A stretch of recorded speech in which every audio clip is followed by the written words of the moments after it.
All right, we're live. How's everyone doing? Welcome to the live stream. Sorry, it took me a minute. I have never scheduled it before, so had to get it going. Looks like we got 233 people in the stream, 250 people in the stream. Thanks for coming. Thoughts on Dennis. I gave my thoughts on Dennis last week. I'm not gonna keep giving my thoughts on people. Thank you. Remember, guys, there is a way to directly at me in the chat. So if you do at and then type out my name, do World Econ, it will actually show up. It'll give you like a little, like if you're on PC, I actually don't know how it works on the phone, but it'll give you a little, it'll give you my name, like an icon to click on. And it won't look any different to you, but to me, it shows up in orange. So that way I can answer your questions a lot faster, a lot more efficiently. So if some people in the chat can go ahead and at me and show me that you get it. All right, there we go. Thanks, DF.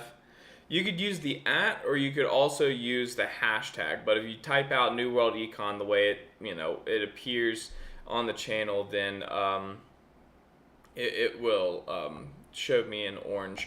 And I'll actually show you guys what I'm talking about here. What I see. So this is what I see. It shows up here in orange. This is what I'm looking for. If you guys can make that happen. I know it doesn't show up in orange for you, but just try your best. I'll try to answer everyone's questions. All right, so I'm gonna give you guys a quick overview of what's going on, the news that has come up in the past few hours, and then I will go ahead and open it up for Q&A, and I'll start answering everyone's questions. All right, so I think it's best to start. I guess we could talk a little bit about Godar. So there is evidence that there's been two now attempts to cross the river, or cross. This is technically a lake on the river. I'm not exactly sure the name of this lake, reservoir, or whatever, but in some places it's like 7 to 10 kilometers across, so it's actually quite a bit of distance. And there's been two attempts now by two separate groups of Ukrainian commandos to cross the lake and land somewhere on the shore of the Godar nuclear power plant and seize it. So the first attempt the other day happened. It was two waves. The first wave was supposed to land and capture this village and wait for the second wave, which was supposed to land somewhere along this coastline right here. I imagine that they actually were shooting for somewhere in this area, perhaps. The pictures of the destroyed barges look to be in an area similar to this. It's wooded, but it also seems to be kind of swampy, if you ask me. So that attempt failed. It appears that KGB, or not KGB, FSB, knew about the operation ahead of time and warned the local defense force about it. They had helicopters in the air working on these forces rather immediately, and they managed to destroy the barges while they were still out at water before they had landed on the shoreline. 2 days ago, there was a second attempt, and that attempt, it seems like one of the targets in that attempt was actually this town here, Dniproprudny. I don't know. Trying to get it. What's up, Weed Union? Biggest fan. But there seems to be some. Let me try and. Oh, I'm in the wrong place on the map here. I'll show you exactly why they tried to seize this village. There is a number of road and rail connections that flow through this village here. So it makes sense as far as target goes. They're trying to cut the connection of Godar from the rest of occupied Kherson and Zaporozhye regions. There is a few more roads, but infrastructure is very important. The size of the roads matter.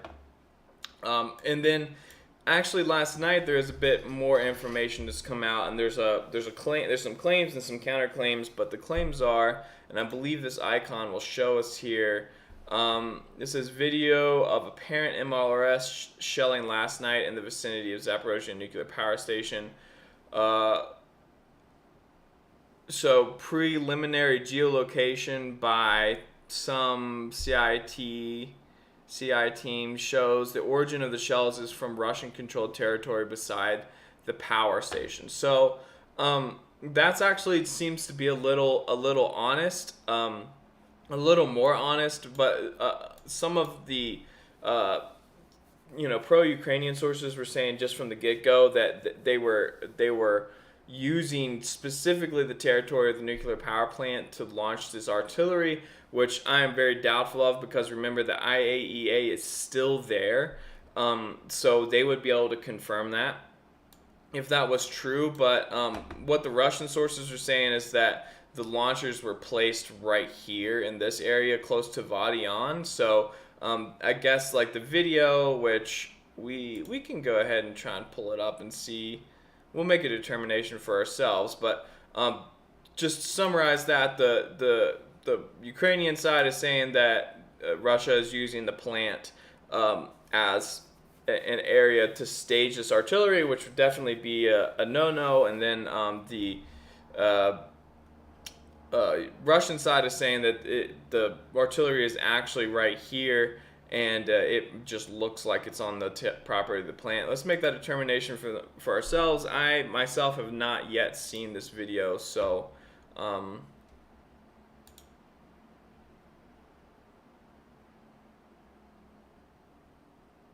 yeah, well,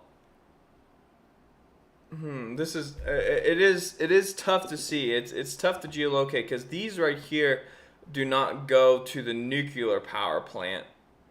This goes to the coal power plant in town. That's what this is. So, I mean, I don't think you can get anything conclusive.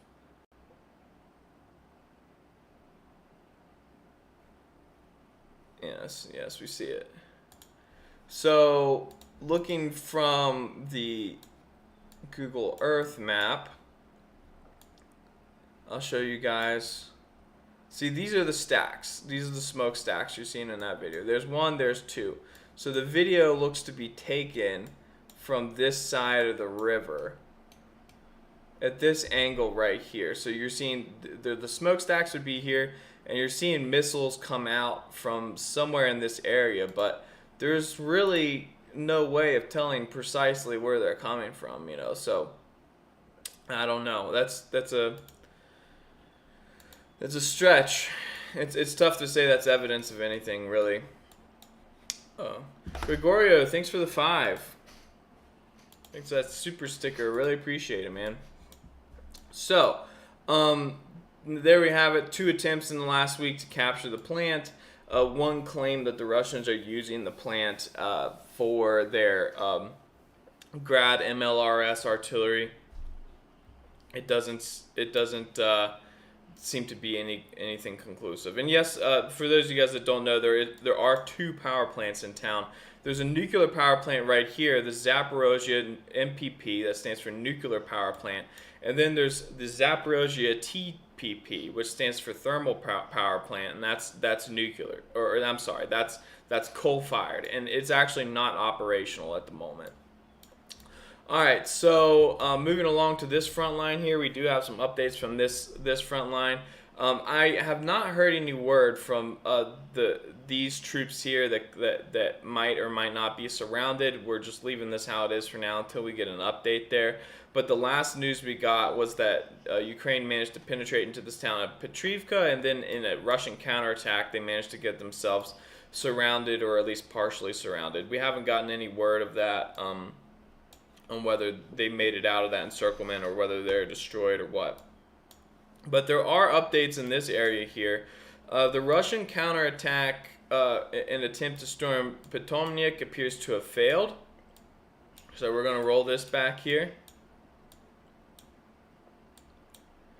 And the Russian VDV paratroopers in the area were forced to evacuate Viskapelia. So Viskapelia has been captured by Ukrainian troops. There were some images floating around the internet of a Ukrainian flag over one of the buildings in Viskapelia. It appears that it has finally fallen into Ukrainian hands. The Russian side is talking of potential counterattack, or saying, we'll see if Ukraine can hold it.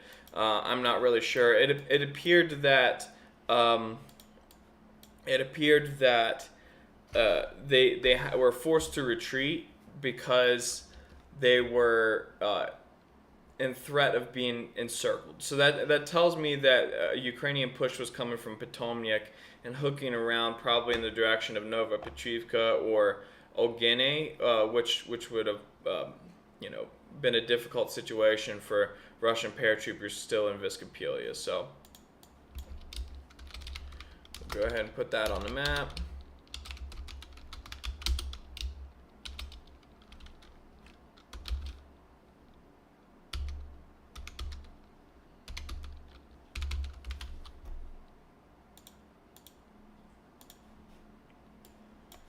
All right. From what the Russians are saying, their counteroffensive into Arkhangelsk appears to have been at least partially successful, because they now are occupying half of the town. So that's the latest story from Arkhangelsk, but Ukraine still has a foothold there, and Russia still has a foothold in Olgene. So really, Viskapelia, the lines themselves have changed a little bit. It's really tough to know where exactly they are. Obviously, we try to do our best here with that. All right, and for probably the main course, what everyone wants to know about, is the bridgehead south of Andriivka. So this oddly shaped bridgehead there's been a lot of back and forth fighting here over the past week. It started off with Ukraine establishing 3 pontoon bridges along the river, the Ingulets River, and they managed to push forward and take Stukhoy Stavok, and then they managed to push further from that and capture Kostromka. From there, they tried to hook to the north and capture Bruskinsky. That assault failed, so they decided to go to the south, and the next easiest, following the path of least resistance, and they tried to assault this small town here, Shashleve, which the Russians have a completely different name for, and that assault ended up failing, but they did hook to the south and capture this abandoned settlement of Brenmenoy. I believe is what it's called. It's not actually marked on the map. No one lives here. So they did temporarily capture that. Then through the night, one of the nights earlier this week, I think it was the 1st or the 2nd, the Russians bombarded pretty heavily the whole area with their air force. They managed to destroy all 3 bridges, and then they completely cut off this force from resupply to their mainland from the north.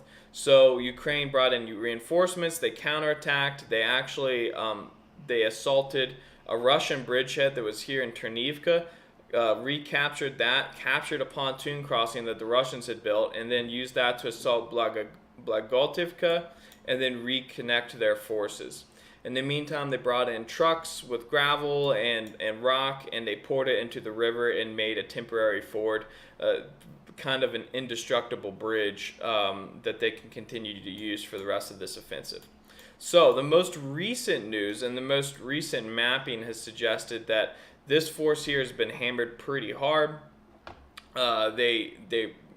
During constant bombardment, there were reinforcements that entered, but there's some maps that are suggesting that Russian forces managed to cut off, there we go, and capture, at least temporary, Stukhoy Stavok, and cut off the Ukrainian forces to the south of there, located in the area of Kostromka. So the whole area is supposedly under pretty heavy bombardment, pretty heavy fighting. Russians have cut off, I'm not exactly sure if Stukhoy Stavok itself has been captured, but territory in between has been cut. And I'm going to go ahead and bring you guys up the mapping for this just so you know, what I'm looking at. I want you to see what I'm looking at. Alright. So this is the mapping, and this is what the Russian sources are saying. But they say that they have managed to capture Sukhoi and the whole area of Kostromka is cut off, and they're in the process of storming that and trying to eliminate those troops right now. Whether that's still the case, whether the Ukrainian side has managed to push out and relink with their forces and recapture Sukhoi, it's unknown. I will point out here that they're pretty careful on these maps on how they mark them. If you look down here, like the red towns, populated areas controlled by Russian forces. The blue ones, populated areas controlled by AFU. So I think it's important to note that this icon over Sukhoi is gray, which suggests it's in the gray zone and it's not occupied by either side. So there's a good possibility, at least, that the Russian side, isn't able to hold on to this town. So other relevant information coming out about this. I mentioned in the post yesterday, in the video yesterday, that here we go, that there were Italian Leopard tanks that were given to Ukraine that were present on the battlefield. That is actually false. They're thought to be Spanish Leopard tanks, which Spain was actually going to send them. And several times they mentioned that they had changed their mind and the tanks weren't of good quality and they weren't going to send them after. But it appears that they have, after all, appeared on the battlefield and they are in this fight somewhere. So a lot of foreign equipment involved here. There's also some interesting updates that came out of the Russian Ministry of Defense statement. They claimed they destroyed 4 American-made Bradley fighting vehicles in this area, which, for those of you that don't know, this is I'll go ahead and, not Bradley Cooper, but the Bradley fighting vehicle. Give you guys some images of it. Used pretty heavily in Iraq. They're supposed to be retired soon. I don't know if they are already or not, but that would free them up for the transfer of at least some of them to Ukraine. But the Russian side has claimed to have destroyed 4 of these in the area. So I think that's very interesting because we don't really have any word. We never really had any word that they were sold or transferred. So it appears that the U.S. side is sneaking some equipment in. Mark, thanks for that super chat. Thanks for all the good info. As a 59-year-old American, I never would have thought Russia needs to win to thwart the globalist agenda. There's a lot of people that feel that way, Mark. A lot of people that are concerned with the globalists. Further to the south, there really hasn't been too many more attempts from the beginning. Outside of the beginning days of the counteroffensive to make any moves here. So really there's no battlefield updates here. The last update that came out of this area, or I guess I can give you guys a quick rundown of it, but Ukrainian forces made 2 offensive pushes towards Keselivka. The first one was more successful. They managed to occupy part of the town before a Russian counterattack threw them back. The second one managed to give them the towns of Lyubomirovka, Ternovy Poti. It knocked Zeleny Guy into the gray zone and knocked Russian troops out of there. And then they captured quite a few fields and areas in this vicinity. And then the Russian counterattack pushed them back and returned Zeleny Guy and Ternovy Poti. But there has not yet been an attempt to retake Lyubomirovka. All right, guys, so there is not really a lot of frontline update changes in the entire far eastern part of Ukraine. There is a lot of video coming out from Pesky. Some definite fighting going on in this area here, which the Russians are considering to be part of Pervomaisk. So they keep saying that they're assaulting Pervomaisk, but that can be misinterpreted as directly assaulting the town here. The fight is going on near this junction, and there is a good bit of video out of that fight and various different things happening. But in terms of overall frontline updates, I don't really have anything for you in this part of Ukraine. So I'm going to go ahead and stop the presentation there. I'm going to open it up for Q&A, and we'll try and go back and answer any questions that I might have missed real quick. You can post new questions in the chat.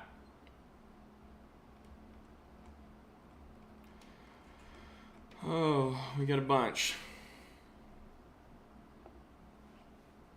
Hans, New World Econ, when will Russia make any progress again? Many months and nothing's happened. That's a good point, Hans. It seems, it's difficult to really tell like what exactly is going on. I mean, the same thing can be said about both sides. Like, it's been many months, and I mean, what seems to be true is Russia has incrementally been making gains since April, after the withdrawal from Kyiv. But I think and this is just my personal opinion, and people can disagree, but it appears to me like the main goal was to destroy as many Ukrainian forces as possible. So that's why the Russians are expending 40, 50, 60,000 artillery shells in a day and not trying to advance. They're just trying, it seems to me like they're trying to conserve their losses, not do anything risky or rash and take heavy casualties, and inflict as much damage on the Ukrainian army as possible.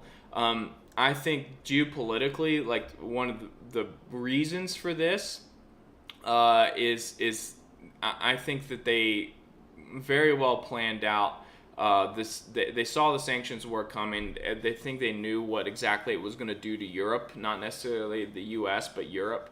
And I think they're playing the waiting game to see if any of the Ukrainian support coming from Europe collapses over the winter. I think it was probably always the idea to drag this out into the winter. Nicholas, thanks for the super chat. Ukraine just passed a law to nationalize and sell off Ukrainian land online. Why? A money scheme? Yeah, I mean, I don't know precisely what you're talking about, but they're running a number of different fundraising efforts. And the only reason why that would work is because if they're selling to the public, the fact that they're going to win, like, they're not I heard someone mention this the other day. It might have been Weepian or something, but they aren't necessarily running a campaign of we're going to fight until we get in a good position to negotiate. Like, that's not their propaganda campaign. They're actually suggesting that we're really trying to win the war. We're trying to defeat Russia, which is a whole different ball game rather than fighting to the point of getting favorable terms from Russia. So if the public believes that Ukraine is going to win the war, then they would be far more likely to purchase land, But I don't purchase land in Ukraine. I'm serious, guys. You'll never get your money back.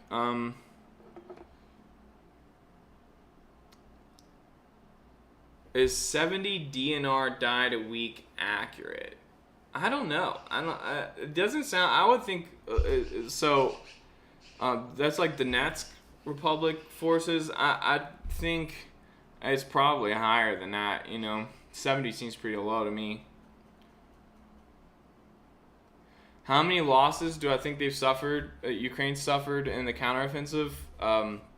I have no idea. There's some estimates are saying 2% of like total combat capability of Ukraine, I guess, has been lost so far in the offensive. I'm not sure how true that is. That's just what the experts are saying. I'm obviously like not there, man. So I really can't tell you. But I mean, some of the reports.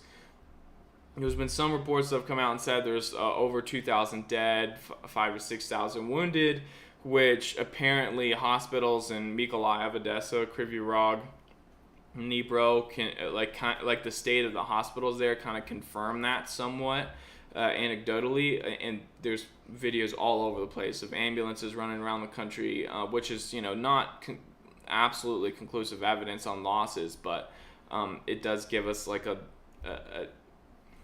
pinch of information on whether or not that's true. So it's possible that the losses are that high. It's possible they're higher.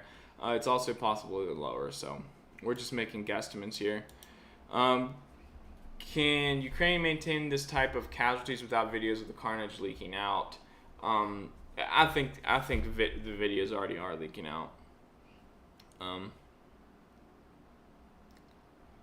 Yeah, honestly. Rudolph, I guess Russians don't need FSB as at least 50% of the population are pro-Russian and inform Russians about every move of the AFU. I don't think 50% of the population is pro-Russian. I think it depends on the region, like it depends on where you are, but there's certainly enough people that are pro-Russian. I mean, like this basically was Russia for a long time. So like there are a lot of Russian ethnic Russians in the area, and there's also a lot of Russian speakers in this part of southern Ukraine. So there's plenty of people. And when you're talking about 44 million people, you're going to find a lot of people that are willing to give you information in exchange for whatever. Whoa, Jerry, thanks for the 100. Do you believe Russians are cut from supplies via bridges?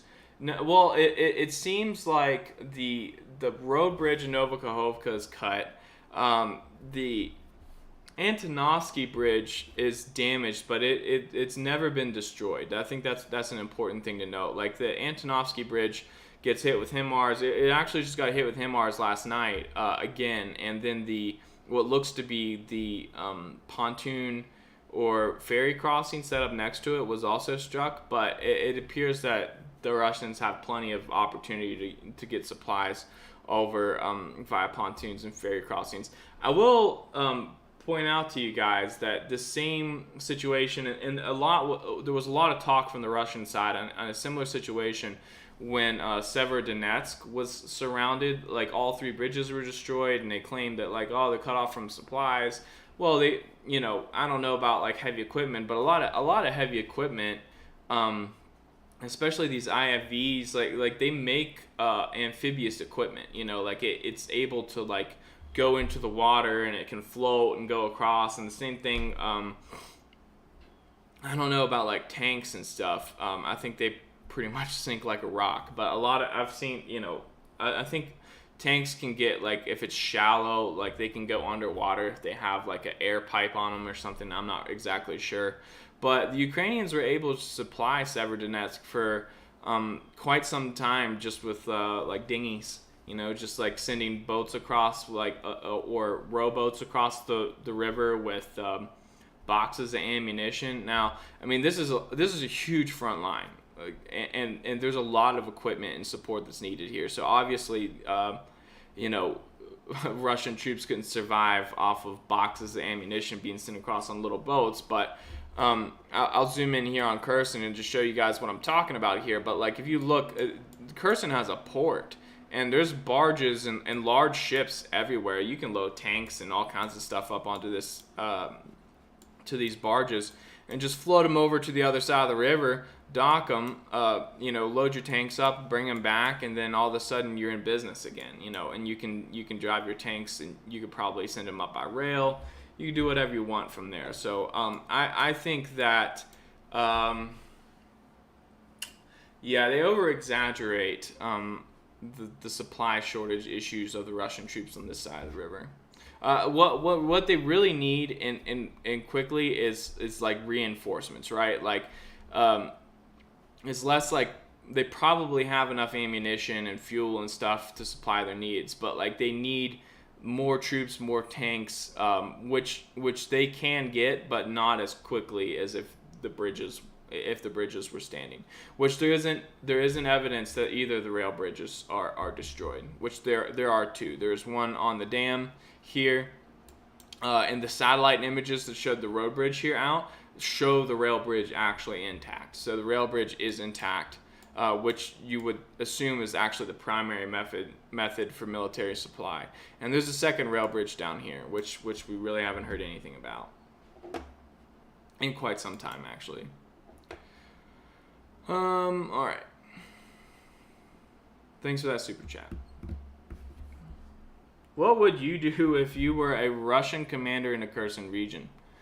I mean, I think whether or not like this is like actually what's going on or not, like it seems like the Russian commanders are doing the right thing, but like if you retreat strategically, like you can really, like if someone's trying to do an armored push and you're like well aware of it, like even if you're aware of that plan ahead of time, you could, you know, just pull your forces back, like let them kind of flow in and then attack the rear and completely cut them off and destroy them, which it seems like that's what the Russian commanders in the area attempted to do, without, you know, absolute success. It seems like they have, you know, caused the Ukrainian side pretty considerable losses, but I don't think. I mean, it could have been done better. They could have let them drive a little bit deeper into the territory, let some more forces flow in, and then really they could have dealt a huge death blow. Like if you can imagine, if they would have let 2 or 3 brigades loose down in here and then cut them off and trapped them. It probably, but then again, it's a really risky move to do something like that, because if you, you know, they could kind of sense what's going on, and it's, rather than trying to drive deep really quickly, which is what you know, an inexperienced commander would try to do, they might know to like you know, secure their flanks and expand the bridgehead first, which is what you'd want to do. I mean, essentially, Ukraine needed to capture Blagotivka, Novogradevne, and then this Mali here, along with Bilogorka, Davidid Brid, Bruskinsky. If they could have captured this entire area here, that would have been a fairly large bridgehead, and it would have been difficult for a Russian counterattack to cut them off and get them encircled. But trying to advance deep off of such a small bridgehead, just like one town basically, Andriivka, was super, super risky.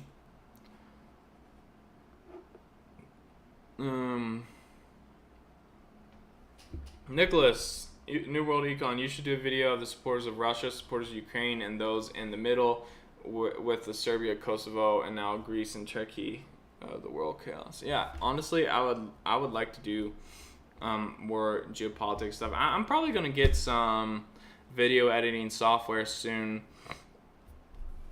That way I can make some like higher quality videos and I don't know, some stuff that gets some more reach like that. Just with like interesting side topics. Good Citizen, thanks for the 5. Please install AdBlock extension. The live web video shows crappy ads. Oh, I'm sorry about that. It should be just YouTube ads, man. Like I don't have. I'll look into it. Thanks for the 5. Thanks for the advice.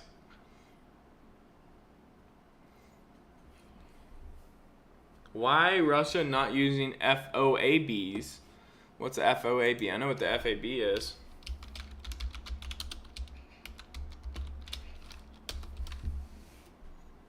Father of all bombs.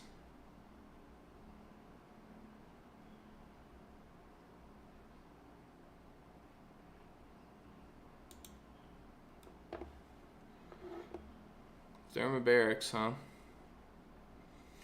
I don't know. Maybe they're saving it. It's a good question. Thanks for that.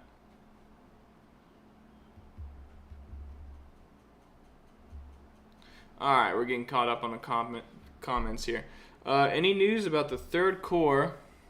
Actually, yeah. There was some video that was saying that the Third Corps, or at least part of it, was arriving in Donetsk the other day. So that's actually exactly where the U.S. intelligence said that they would go.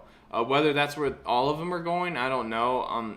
And really the size of the Corps, I'm confused about, because the U.S. Of course has said that it's like 15,000 troops and it's all old men and criminals and people from the street and stuff. Yet they're equipped with like T-90s and like modern tanks. So I don't really understand the logic there. But there is quite a bit of traffic moving across the Kerch Bridge. There's another video I posted on Telegram today of a huge echelon of troops that were moving across. Looked like trucks and tanks and the whole 9 yards. So it's possible that they could be spreading out along the entire line. They might be moving up through Crimea to Melitopol to disperse themselves along the Zaporozhye and Donetsk line. So like maybe half of them went this way, the other half went this way. I don't believe there's a rail link in between the two yet. Like while there is a land bridge,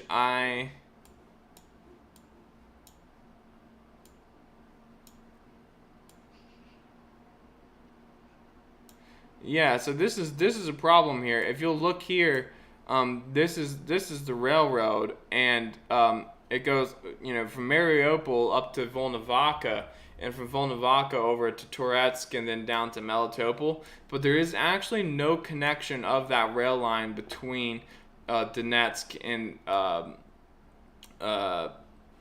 between Ukrainian and what would you call it, separatist Donetsks. So yeah, they would have to like move stuff in by rail to Volnovakha or to Mariupol, or maybe Andriivka here, and then load it up, or they would move something into rail to the Donetsk area, drive it, and then load it up again, and have to move it out this way, unless they use Crimea, which seems like that's what they're doing. Why you don't have Crusader Kings 3? I do have. I think I got it. I don't know. Pretty sure I got one of them. It's a fun game. Is there any more news about the Iranian drones, Russia, or are they not using them at all? So in terms of the Iranian drones, there's actually an interesting statement that I posted on the Telegram channel this morning that was talking about how Russia has an extreme shortage of UAVs, of like specifically like strike UAVs, and I think they mentioned like the Orion drone. Let me read it real quick. And I don't know if this is like true or not. This is just information.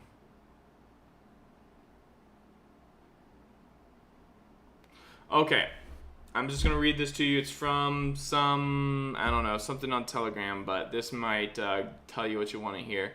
Social networks are full of videos in which the armed forces of Ukraine move in huge columns along public roads. Why? Because there is no one to hide their movements from. The RF armed forces have catastrophic shortage in both reconnaissance UAVs and high-precision weapons. In the case of the first, this is a monstrous shortage of operational tactical UAVs such as Orion or four-post drones, which would allow looking behind the lines of the Ukrainian military and aiming high-precision weapons. But another problem pops up: the lack of adjustable bombs and missiles from Russian aviation, which at the moment cannot hit such strings of equipment without risk to pilots. Such targets cannot be destroyed by FABs. It is not known how many of the same Orions or four-posts are currently being produced and in what condition they are. However, rumors about the supply of Iranian UAVs give hope for a quick change in the situation, at least for a while. I don't know how true that is. That's the only thing I've read about drones in some time. But the Orion, it's surprising because they did have a lot of Orion drones at the start of the war, and Ukraine was pretty effective at shooting them down. At first, it didn't really matter because they had thousands. They had bukus of them, and they're cheaply made, and it just wasn't a big loss. I think they were happy about the work the drones were doing, but eventually it started to add up, and it seems like there might be a shortage of that now. And the Orion drone is this drone that is assigned to virtually every artillery crew. So, it seems definitely possible that there's a shortage of drones and that they're relying on Iranian drones. It's also possible that that's complete bullshit, and you guys know how it works. Nicholas, Russia is working on a 20-year trade deal with Iran through the north-south trade route and a new trade corridor through Azerbaijan. Yeah. Well, I don't know about Azerbaijan. Well, it depends, because Russia is being friendly towards Turkey, or at least trying to be. And of course, Erdogan and Putin are sort of close, I guess you could say. And Azerbaijan is simply just like a puppet state of Turkey. I mean, they're going to do whatever Turkey tells them to do.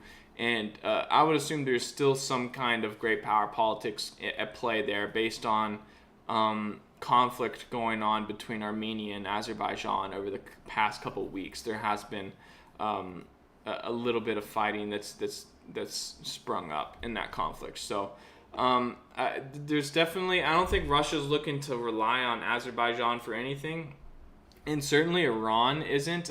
For those of you guys that are unaware, this is actually a good little geopolitics lesson here. But so Azerbaijan is populated by ethnic Azeris, and that's what the people are, and they're Turkic, of Turkic ancestry. So they're very close cousins to the Ottoman Turks that Turkey is ancestrally connected to.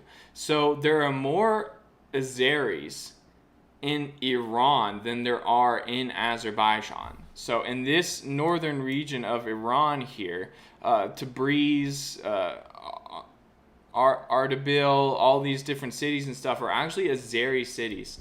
But there is a difference though. The Azeris in Azerbaijan are Sunni, and the Azeris in Iran are Shia. So there is more ethnic Azeris in Iran than Azerbaijan, but they're not of the same Muslim denomination. So it's not like a slam dunk for Turkey in Azerbaijan to start some kind of separatist movement in Iran. But there's at least like that kind of fear in the area that like Iran doesn't trust the Azeris. They're actually the largest minority group in Iran, outside of the majorities. So just a little interesting thought there. So I don't know. I think Iran honestly is probably better off with the sea trade deal through the Caspian Sea, using this port. Which port is it? There's a couple ports here. There's a port here at Bandar Anzali. There's another port down here, I believe. Yeah.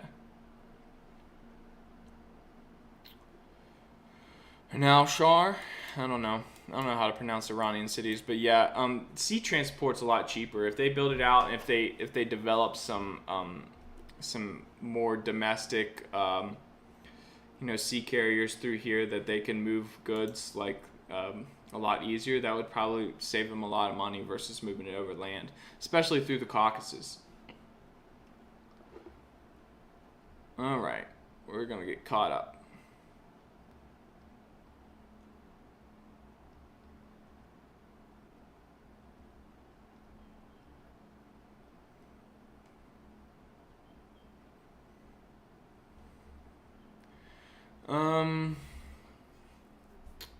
DF, you use Camtasia for video editing. Okay, I'll look into it. Appreciate that. Sorry if I'm skipping anyone's questions. Just ask them again and make sure you're tagging me in them so I can see. Landon, what do you think will happen in Russia and Ukraine if Russia starts a draft? Well, it wouldn't be a draft at first. So there's reservists. So that would be the first thing to go. So they have formally been in the military, so they already have military training, and they've continued rather than just leaving entirely. They're now reservists. So if the country officially goes to war, then these guys will have to report to recruitment offices and get retrained. Probably go back through a training regimen to get them back in shape and stuff before they're shipped out.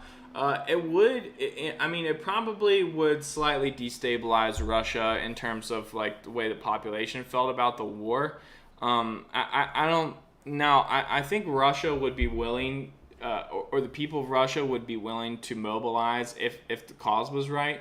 But if they have to mobilize in order to defeat Ukraine, it might be a little different. Like they might see it as like, oh, we were told that we could defeat Ukraine, like it's a smaller state or whatever, and they might see that as like some kind of weakness, or I'm not exactly sure, but it probably would cause at least some issues internally within Russia.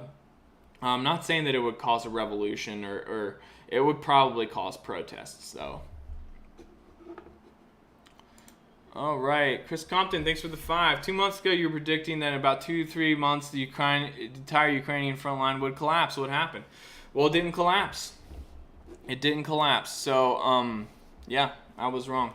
I think that, I think part of my prediction on that was that Russia would be doing more to like try and make that happen, and I'm just not seeing it. I'm not seeing really, like, since the fall of Severodonetsk and Lysychansk, like there really hasn't been that much Russian effort to capture territory.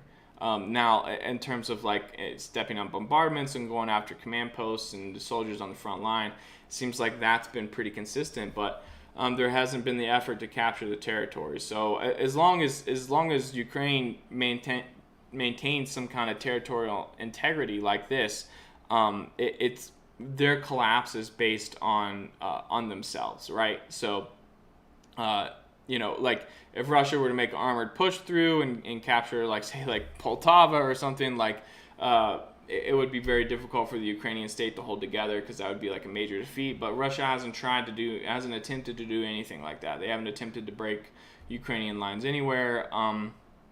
It's very possible that like a good reason why they haven't is like what you're seeing right now with this Ukrainian offensive, and breakthrough tactics just like aren't worth the cost in blood that you have to pay. So yes, thanks for that, Chris.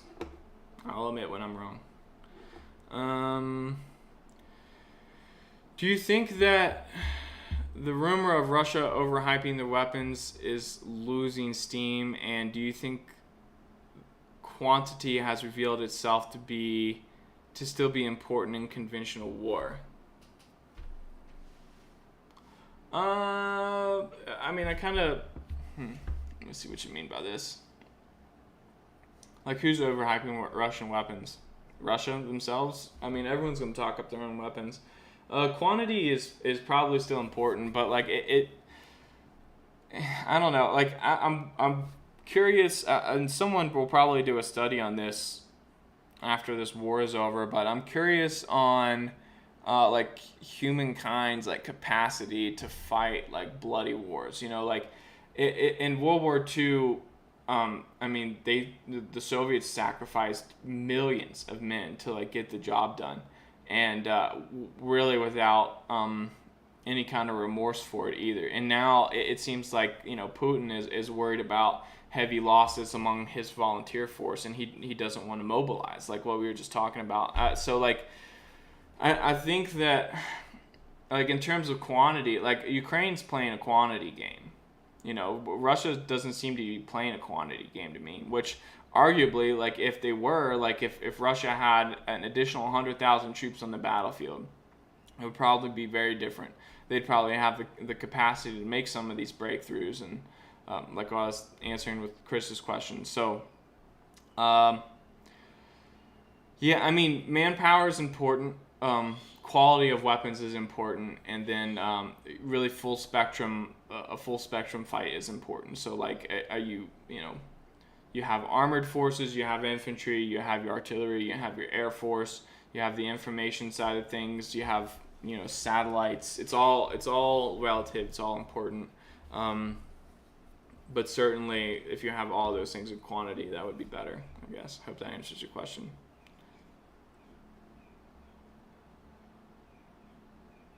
Thanks for so many people joining in on the live stream, by the way. 1,700 of you here. That's a record for me. So I appreciate it, guys. All right, let's come on. I'm caught up now. Let's get some questions in here.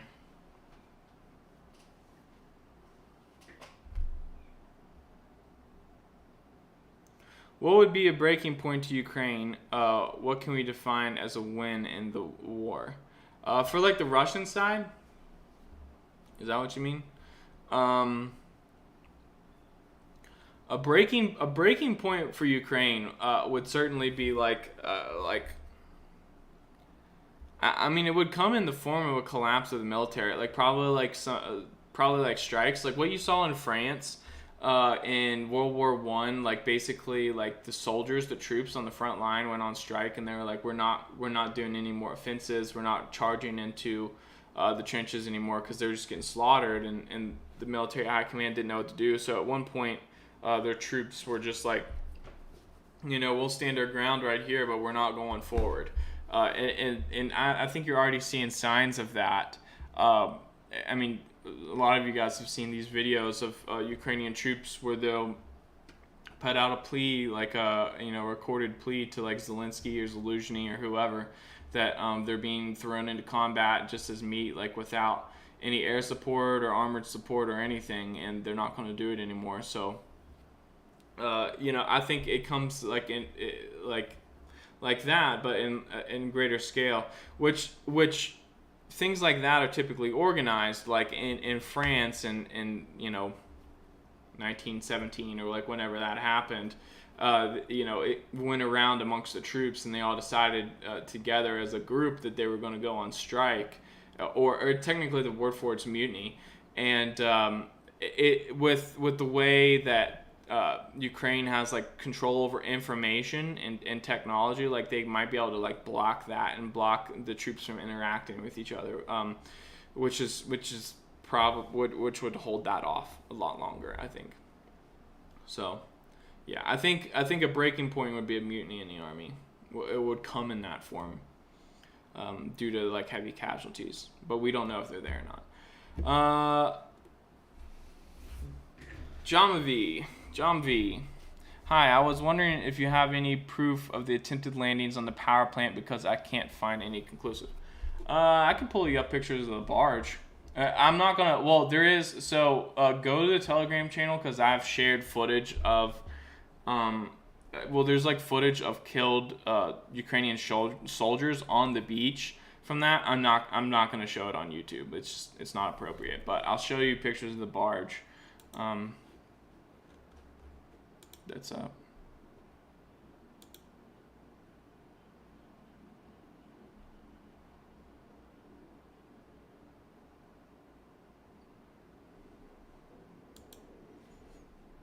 All right. There you go. So here's allegedly the barge that they showed up in. See that there? And this is one of two barges that they claim to have loaded up on to like cross with. And then here's a picture of it, like right after it's burning. That's all we got of the barge. That was the first thing that came out. There was later a video that came out of a Russian soldier walking along the shoreline and showing like all the different bodies and stuff, which I'm not going to do that.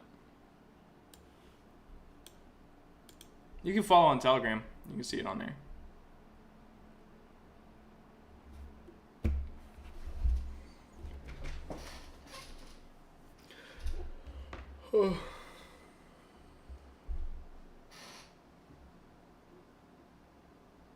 Alright guys, let's get some more questions in here. I might try to make this one shorter. The last couple I've done have been 2 hours long. Yeah. It was fake, yeah. I don't know, Yazid, are you talking about the same? The video I saw came from Russian Telegram channels and was saying that those were Ukrainians, but there's been a lot of pro-Ukrainians saying that the video was fake and it was staged by the Russian side, so it's tough to know. Tough to know. Thanks for that. I mean, so like that's like a good little conversation on its own. Like, I mean, potentially everything we see, like coming from either side, could be fake, and potentially it's all real too. You know, like, but it's just like such a large conflict and such a large battlefield that like each side can show their successes in video and say like, look, we're winning. And it's like, well, you know, when you're talking about hundreds of thousands of troops and many different fights going on every day. Like, it's really tough to like be able to tell like, you know, who's actually winning or not. Like, that's why I mean, I like maps, and I like trying to gauge the maps, and I also like the number side of thing. Like, I mean, my assessment of like, I'm not pro-Ukrainian, not pro-Russian, but I believe Russia's going to win the war just because they have, you know, more resources to bring in, and in terms of like their position and the geography of the battlefield, it's in favor of the Russians. So, you know, if you want to like debate about like which military force is more effective, I think they're both probably more on the around the same. But it's just that the Russian force has more armor and more equipment. So like. But yeah, like in terms of like, you know, people are going to believe what they want to believe a lot of time. And if like, sometimes I'll say something and people will be like, that's not true. Like, where's the proof? Show me like video, photo evidence. And then if there's video, photo evidence and you're like, here's some proof that something happened, then people will say, well, it's fake. You know, so like most people are going to like believe what they want to believe. Like, so it might be fake, might not be fake. Like, but this is the information. Like, I can't like debate it forever. But you're right. You make a good point, Yaz, or you bring up a good point that like there's a lot of back and forth on like the psyops of everything and the movement of information. Dave the Wastelander, do I think Ukraine will run out of manpower soon? I think they got like, I mean, it's a big country, so like, I don't know. I mean, it all depends on like what information the population has and like how willing they are to keep the war going. But like, I think that you know, probably somewhere around like 1 million dead, Ukraine wouldn't have any capacity to fight the war anymore. I think, you know, maybe less, maybe more, but I think that is that's probably like a ballpark figure of when they can't keep it up. That's not to say that they can't equip an army after that point. That's just like after that point, like the population will start to really notice that, like, you know, like, hey, everyone's dead, and they won't want to continue the war after that point. When do you think Transnistria will enter the war? Once Russian troops get close enough to there. Like currently at current day, like there's no way for them to like link up. There's too many rivers in between. Too much can go wrong. Transnistria can just end up getting destroyed, and the Russians definitely don't want that. They're kind of using. There's a bit of a diplomatic shield at the moment for Transnistria because it is technically Moldova, even though it's occupied by Russian troops and local separatist troops. If Ukraine invades Transnistria, they're technically invading Moldova. So like they can't, you know, Moldova doesn't want to be drawn into the war. Like, and obviously I don't think Moldova would fight against Ukraine, but like if Moldova allows that to happen, then Russia might see Moldova as a belligerent, and it's nowhere near in a position to resist Ukraine or resist Russia like Ukraine is now. Do you think? Yeah, here's another one. Nicholas Oliver, thanks for that. Do you think Belarus or Transnistria will enter the war? I mean, I think once the time comes, they will. Like and some people have stated that. I think we had the live stream last week with War in Ukraine, and I, which has a YouTube channel as well, and I believe he actually is from Ukraine, and he actually does like have some pretty good information, but he believes that Russia has designs on the entire country of Ukraine. Like it's not going to stop at the Dnieper. It's the goal is to take the whole thing, and in a big way I agree with him. I think that eventually, I just don't know if it's going to be in this conflict or if the Russians will, you know, pause at the Dnieper and then in a couple of years like attack again. I really don't know, but I think at some point, like if the goal is all of Ukraine, Belarus is vital territory that needs to be used in order to invade. So I do think Belarus will eventually end up entering the war. Do you think Russia has been successful in moving troops into Transnistria? There were older news articles stating that some Russian soldiers were stopped from entering Transnistria. I haven't read those. Like basically, the troops that are there have been there for a long time. There's no way in or out. I mean, the way that they would do flights and stuff is I think they would fly like in and out of the airport, or not necessarily fly, but they would come in by boat. So like they would enter through this estuary here. This is actually the Dniester River, Lower Dniester National Park. This river right here, I believe, is the Dniester River.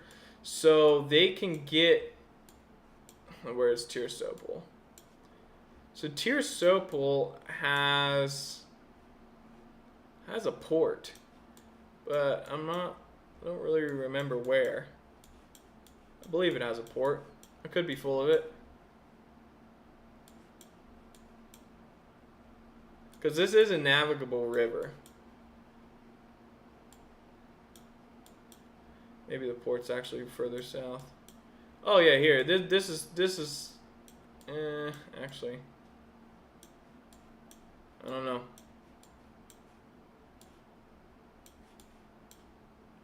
I don't have time to look for it forever, but I could have swore there's a port here somewhere. But yeah, I assumed that any kind of movement of goods, either flowed across borders, or in terms of moving in military equipment, it actually happened like back in the time when there was this like short little civil war conflict here in Moldova. The Russians actually had an agreement with Ukrainians, and they were flying equipment in to like to assist this territory here. So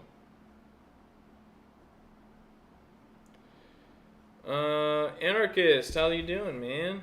Yeah, the information war space here is insane. I tried to analyze this area of war, but this one's too big to get around for me, so I just observe and comment. Yeah, I mean, honestly, like, for the first, like, month of the war, like, it took me forever to figure out what was really going on in a lot of these situations.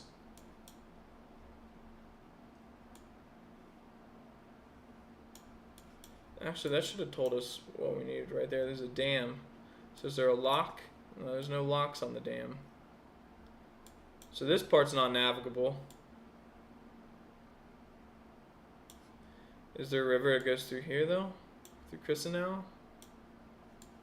No.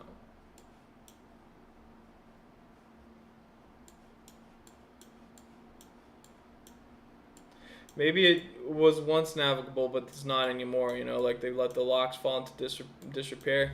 Kind of like the Ohio River, you know, like, or like, I guess the Potomac River in the U.S. One point in time, they can move boats up and down it. I know that. Alright. Oh, wait, we got a lot going on in the chat here.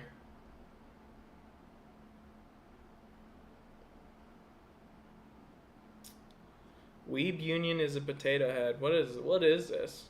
I need to read back through this.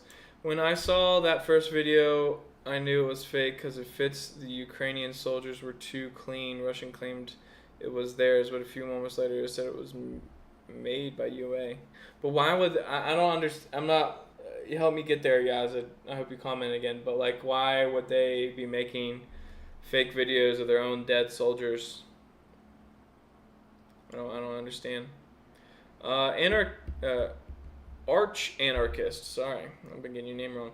The less war damaged parts of Ukraine, the better for Russia. They won't draw them in if they can avoid it. Ukraine would just send 20,000 troops into the north from Lviv.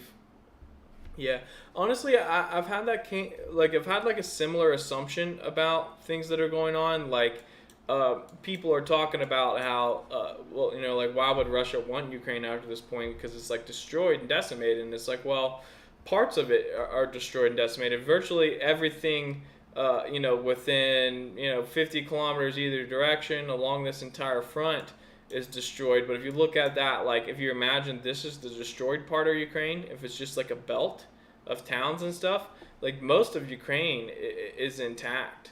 You know, like Kherson was captured completely intact. There was barely a fight for it. Melitopol, southern Zaporozhye was captured completely intact. There's a few cities like Mariupol's destroyed, Lysychansk, Severodonetsk are destroyed. Some frontline cities are obviously pretty destroyed in this area here, but if Russia managed to draw in the Ukrainian army and just keep killing the soldiers and keep destroying them at the front, then and eventually they collapse, then they would capture large parts of the country intact. So yeah, I mean, definitely, certainly some huge war zones will be left over where some bad fighting and destruction was had, but.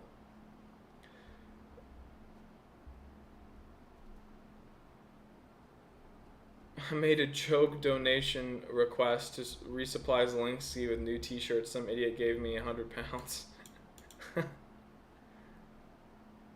Spliffson, thanks for that. Or, you know, I don't know if you... I didn't see it. If you did.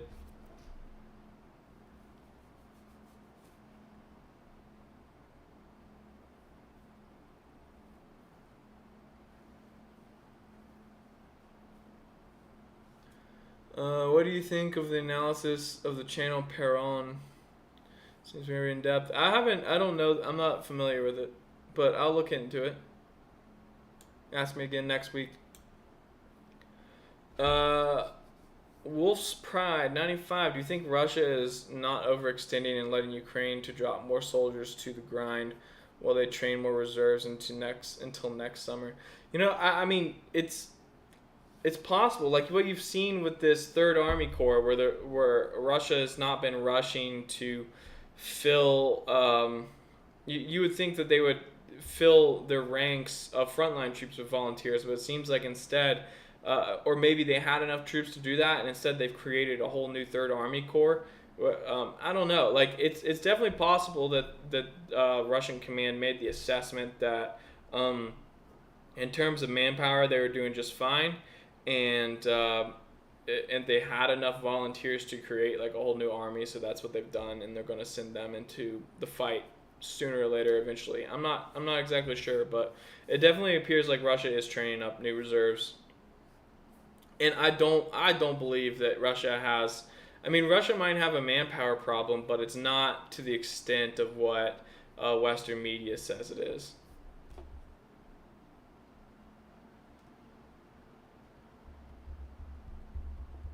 Yazza, do you follow me on Telegram?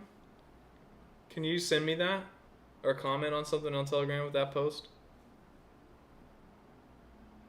Oh, you did send proof on Telegram. Okay. Okay, I'll look into it. Landon Hoppel. Will Ukraine's next scheduled election be free and fair, or is Zelensky guaranteed another term because of wartime powers? Ukraine hasn't had a free and fair election in a long time. Like after 2014, they started banning political parties. Like, there's no free and fair elections after you ban political parties. So, I mean, it might be even less free and fair. I don't know, but if you don't represent Ukrainian nationalism in some way, not saying like nationalists, but like national pride, or like what was his name? There's been so many presidents. Yanukovych, Poroshenko, the one that got ousted in 2014. I mean, he was elected, and his party was like it wasn't just like ethnic Russians. It was Ukrainians that spoke Russian, and then some Ukrainians that spoke Ukrainian. That all like voted and put him into office. And then if you're gonna ban his party, you're just like banning like. Obviously, I mean, it was a pretty big political party, so it doesn't really speak much to a free and fair election.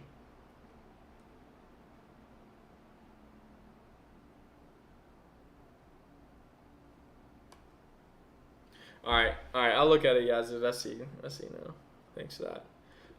An assessment that recently came out that Russia currently holds $12 trillion in natural resources. That's a big goal for Russia. You mean, Nicholas Oliver? Do you mean Ukraine holds 12 trillion in natural resources? I don't think. I mean, if that's what you mean, I don't think the war is about resource. Russia's not like trying to capture resources. They have plenty of resources. I mean, if anything, it's the geography itself that's more sought after, because this is better land. I mean, I guess you could say like agriculturally it's better land, but like it's warmer climate. It's closer geostrategically to their goals, like in terms of like the Carpathian Mountains. Like they want to be snuggled up to the Carpathian Mountains because mountains provide protection. Mountains make good borders. So like I think that's overall like the biggest concern for Russia is it's a terribly insecure country with a large and completely undefendable border.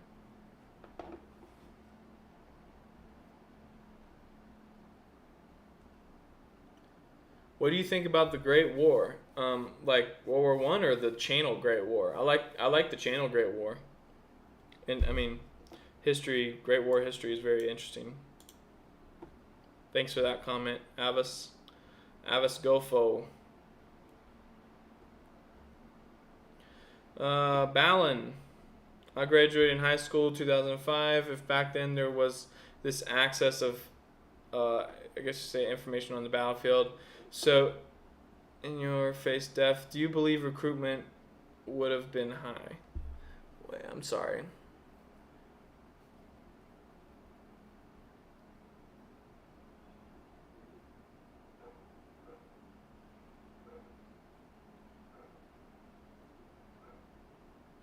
Like, are you saying, like, if people knew, like, how bloody the battlefield would be, like, would as many people sign up? I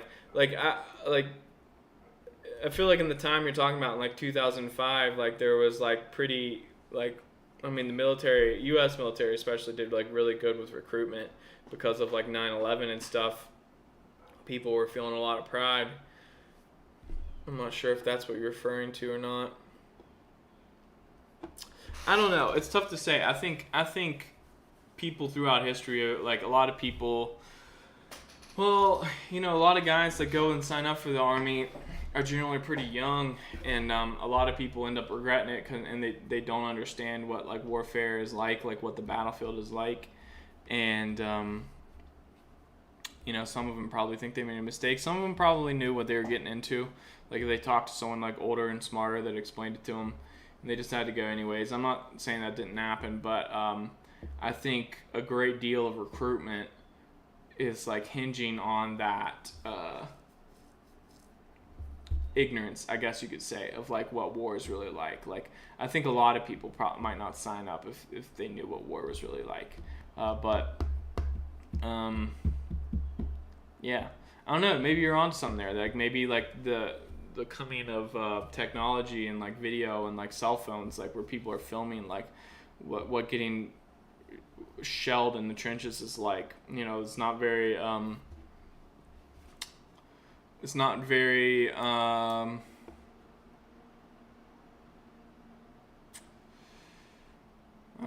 missing the word. People don't have a lot of enthusiasm when they see things like that. Maybe, I don't know. Have you seen Peter Zion's latest video? He suggests Russians doomed in Kherson and Russian logistics are likely to collapse. He didn't suggest that. He was, and you know, like I like Peter Zion, and I've read all of his books, and I think he's just like he's a really busy guy, and I think he just like looks at the headlines of what's going on, and like that's how he makes his assessment. I think if he were to see different information or better like information, he would probably make a different assessment, because he is a pretty intelligent guy. He didn't suggest that Russia was doomed in Kherson. He suggested that the current plan, like the Ukrainian plan, if any plan was going to work, it was a good one. Like that, I think that's the baseline of what he was saying. But like I have some issue. Like he makes his assessments based on what he hears in the news. Like if you read the Telegraph, like or it's like he reads the Telegraph or something, which isn't like, I don't blame the average person for having opinions based on that stuff, because like not everyone has time to like, you know, watch my videos or put in like the 2 hours of research I do every day to like see what's going on the front. So, I mean, there's certainly like, I mean, really what Peter was saying was that if Ukraine really wanted to deal a death blow to Russia or an embarrassment to Russia, like going after these bridges and then trying to slice Russian forces in half by driving straight on Novokakhovka, so then you have Russian forces to the south and to the north, that would make it possible to isolate the force to the north and destroy it through time, and then controlling Novokakhovka gives you control over these canals here, which provide water to all of occupied Kherson and the Crimea. So like it would make them not economically viable, and it would actually create a situation where these territories are more of a liability for Russia than strategic advantage. So I don't think he was saying that it was actually going to happen, though. I would like to interview Peter Zion, honestly. I should start sending him some emails. Y'all comment on his videos for me and tell him to give me an interview. Hi, man. Thanks for the updates. Wish you all the best for next week. Thanks, Jan. Really appreciate it. Valaki, what territories do you think Russians will take over before this winter? Donbass, Kharkov, Mykolaiv, etc., or mostly stays as it is? I don't know. Like, I think, and this is just my personal opinion, I think that Russia will try to attempt an offensive before winter.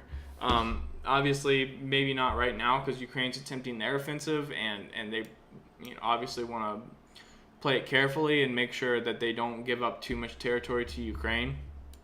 But I think Russia will try something to at least seize something big before winter. It's really tough to say whether it's Donbass, Kharkov, Mykolaiv. Donbass is their goal for phase 2. They've said it. They said Donetsk People's Republic was like their main goal, but they haven't really been making a lot of moves over there. All the activity's been in the Kherson region, which it's possible that Russia really reinforced this region, not for an assault, but really to repel the Ukrainian assault that they knew was coming. So that's definitely possible.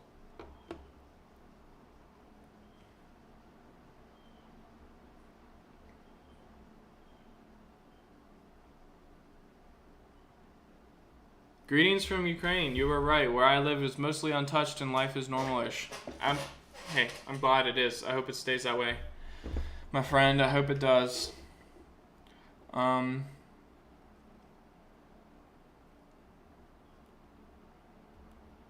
Make sure I didn't skip any stuff. Oh, I did skip some stuff. Sorry, guys.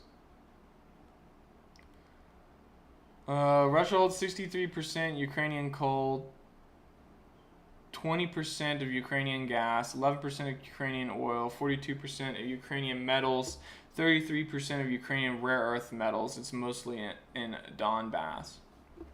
Sounds about right, honestly.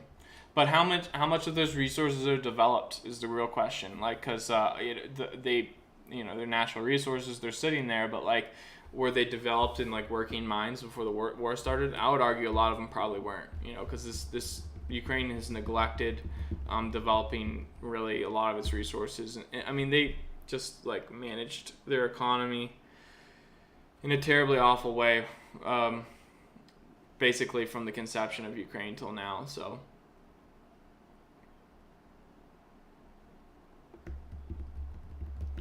Project Nemesis, do you play Civ 6? If not, you should.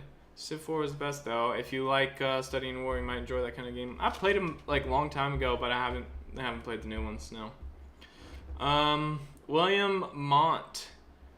Russian 3rd Army Corps moving to Donbass basically means the Russians don't consider the Kherson offensive to be a serious threat. Otherwise, they would move more units to that region. Good point. Also, there has been a lot of equipment moving across the Crimea and the Kerch Bridge, which, might not be 3rd Army Corps equipment. It might just be like reinforcements or just new equipment for the current troops in Kherson. So you don't need a whole new... It appears like the troops that Russia has in the Kherson region to the west of the Dnieper is sufficient to hold back an offensive. And you can't forget that like this is a lot of territory here, and that Russia still has opportunities for strategic withdrawal from certain areas. So if, say, they start to get overwhelmed and they don't have enough troops to, hold the front, or if enough Russian soldiers die, they can pull back, they can withdraw from this whole area and create a new line at Veloka Alexandrivka, and all the troops that would have been guarding this line can be shifted down to help protect this line. They can, roll back their forces to Snegurovka on the river line, roll back some of these forces, and then redistribute those troops in other places. Like, you can move things around, kind of like puzzle pieces to make it fit better into a smaller area.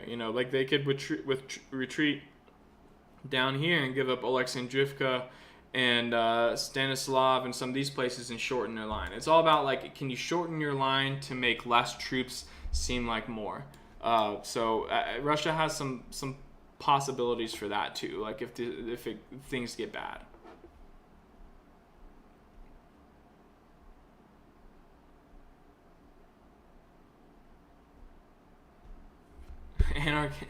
Arch anarchist, if you had to be shot in the leg first to join up, would it discourage you? I mean, if I was shot in the leg, I'd probably not want to be shot in the leg again. I don't know what you mean there, but to answer your question, yes. Zatar, do you think the West provided the same support to Palestine, they'd be able to fight for their land? Oh, gosh, man. You guys want to get into Palestine?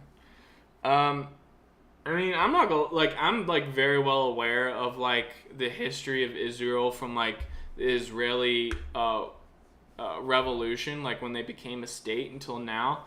And I just see it a completely different way than most people. Like, most people see it as... Man, you're putting me on the spot. I don't like. I've heard opinions from Palestinians that are members of the IDF that have like said it in a different way. Like in, like you'd have to be like hyper aware of like how politics in that area works to like really understand this. There's a really good book, honestly, and it's called The Hajj, and it's about that time period. It's from the point of view of a young Palestinian boy and like his experiences with the Jews in the area, and basically like the things that the Palestinians were doing to them like before the war started, which a lot of people say it's like ancient history, but like it's a lot of the same stuff. Like like definitely like IDF and Israel like has the capacity to like do some like horrible things. Like I think every nation, every center of power does have that capacity, but the Palestinians have the capacity as well. And most people take their side, I think, because of the underdog and they're currently the oppressed. But if Palestine, like if someone were to snap their fingers tomorrow and say, the Israeli government, the IDF, all of them, they're not in charge anymore, we're going to give the country to Palestine, they would slaughter the Jews that live there. So like in a way, Israel is like doing what they have to do, or what they think they have to do based on their own assessment of the situation, which they're a lot closer to it than we are, in America, or thousands of miles away. And that could result in terrible things, and I'm not condoning that. I'm not saying that like I'm not saying they should be bulldozing like settlements and stuff like that. Like it's awful, but I think that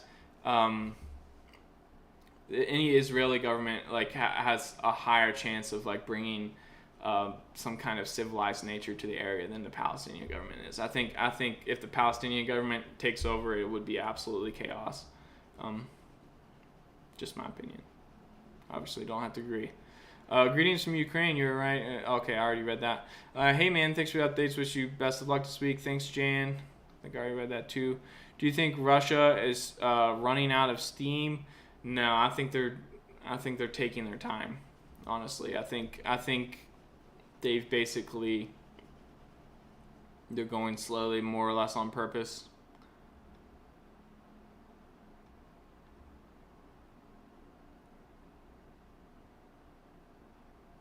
When taking into account international... Oh, I love this question. This is good. Thank you, Peter.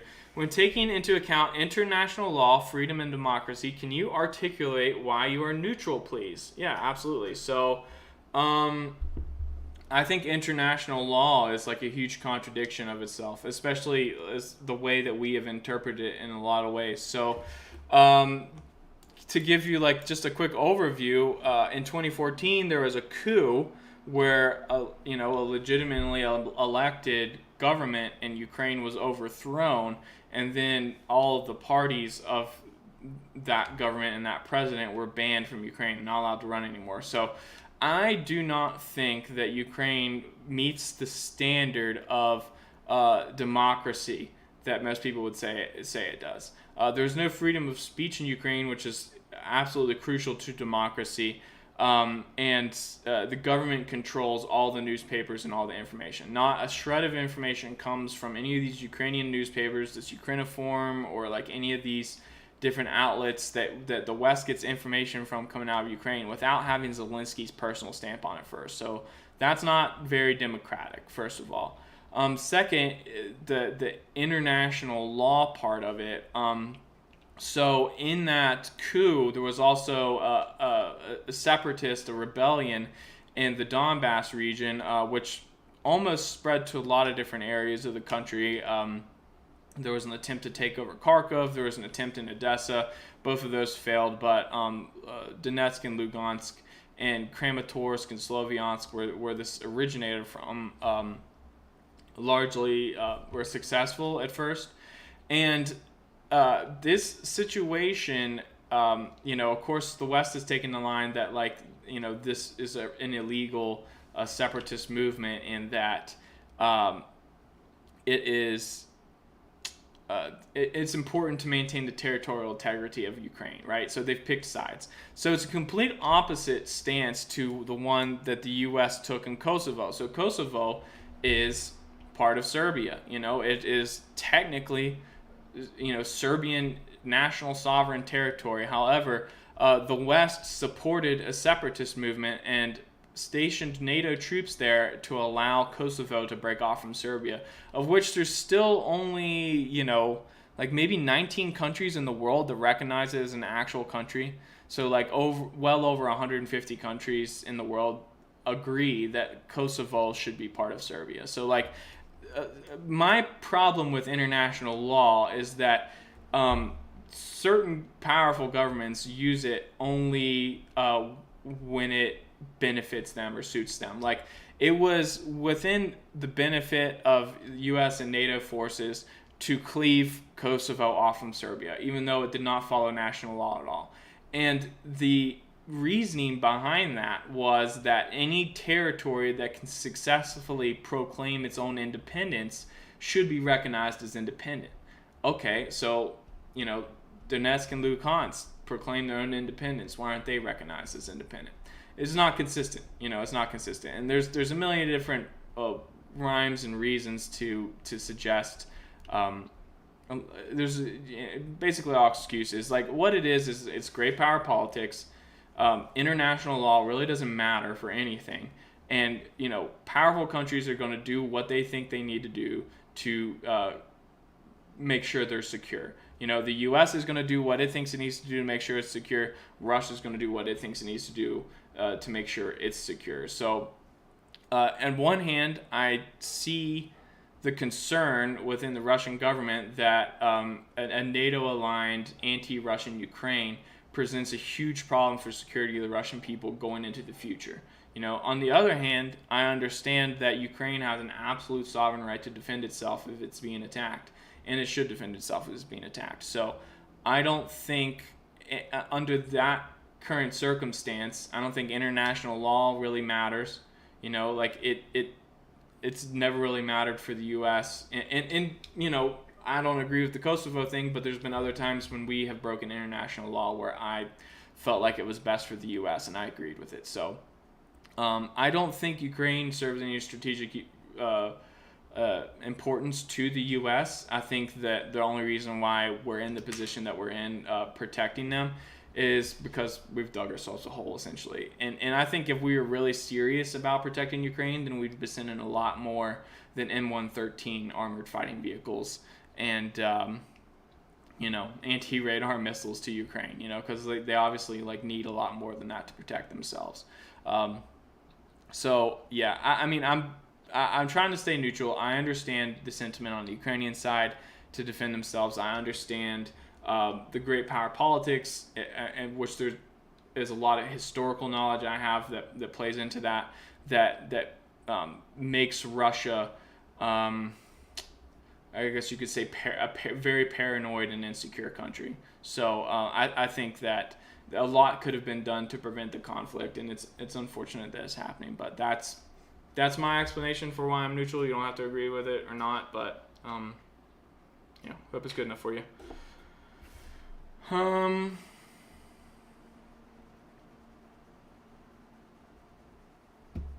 FQA, thanks for keeping us informed in the neutral way. As far as it can be, Russia has given up on the West. This war will last as long as the West is being unfriendly. Thanks for that comment, FQA.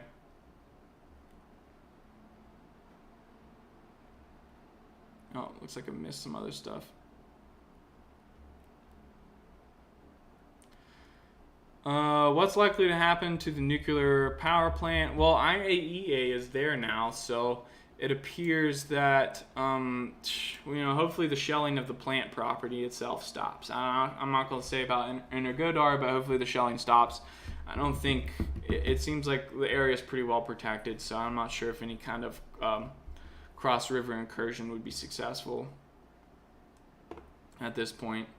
Thanks to the Ukrainian president, in 2014 was Yanukovych, thanks, I couldn't remember. And what do you think will happen during the winter if Ukraine won't have gas, oil, electricity? EU also will be in trouble. I mean, that's honestly, it's very interesting to see what will happen with that, because if you would think that a lot of these politicians in the EU are in a lot of trouble if population is suffering. That's like the number one thing people care about is like their ability to live like under the current administration. Like you can talk about morals and international law, and we need to protect our friends and all this stuff as much as you want, but the minute that like the lights go out and people are struggling to buy food, like it's going to get real selfish real quick. And that's why each country has its own national government, and there's not some world government that rules over everything. Like each government is there to do what's best for their own population. So I would imagine once winter starts, you'll start to see some of that come out. I think the big one to watch is definitely Germany. Like, will Germany turn on Nord Stream 2? I don't know, maybe.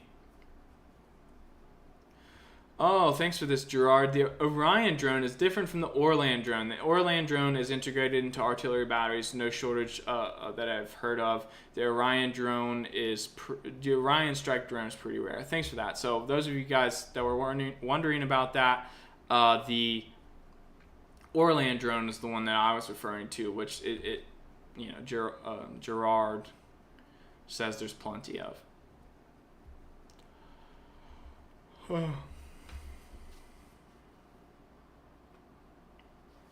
Boom, first time I've seen someone say this on YouTube. Well done. Thanks. Don't know what I said. I don't think I'm saying anything that crazy.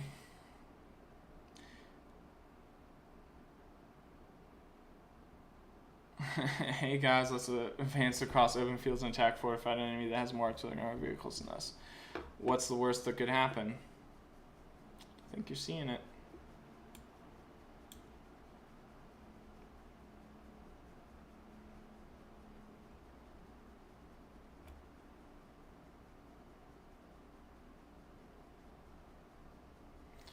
Sergey, who has the power forges the rules of the game.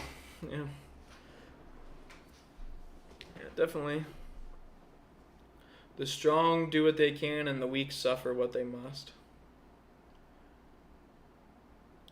Kosovo is a good example. That's what Russians are pointing at as an example, and said it at the time that they will remember. Scotland could vote for independence, but Catalonia didn't. Yeah. Like, honestly, Catalonia is an excellent point, because Catalonia, which is this region of France, not France, I'm sorry, Spain. Basically, the region that Barcelona is, the people there actually, a lot of them speak Catalan, which isn't actually Spanish. It's a you know, it's like a Mediterranean language in between Spanish and French, I guess you could say. It's completely different, from the other two. But they voted for independence, and then basically the Spanish authorities and military like came in and was like, no, and no one said anything. And I believe the leader of that movement has been in like Germany or something ever since. He like fled to Germany. I'm not sure. They've been trying to. They might have finally arrested him. I don't know, but Catalan's been trying to declare independence for some time. Of course, the Scottish independence movement. And another situation here is Taiwan, and this is where, like, see, I don't agree with like international law, or like Taiwan is technically part of China. Like it's technically still a civil war. You have the Chinese Communist Party, then you have the former Kuomintang party under Chiang Kai-shek that fled to Taiwan, and China has just never had the military capability to cross the ocean and end the war and take Taiwan. So like if you were to look at, you have the Republic of China and the People's Republic of China, which both take up all of China and Taiwan. It's just that one government lives on the mainland, one government lives on the island, and honestly, I think it is better. Like the status quo is better, where Taiwan is a separate country backed by the U.S. I agree. I side with my own government on that. I think we should defend Taiwan. Is it consistent with international law? Hell no. It's absolutely not. So I think that defending Taiwan and taking the side of Ukraine at the same time are completely contradictory to each other in terms of international law. They can't, because here in Ukraine we're defending the territorial integrity of Ukraine, trying to return the separatist exclaves or enclaves of Donetsk and Luhansk back to Ukraine. Yet for China, oh sorry guys, jeez, what's going on there? Yeah, for China, the territorial integrity of China includes Taiwan. I don't think we should let them have it. Honestly, I think it would completely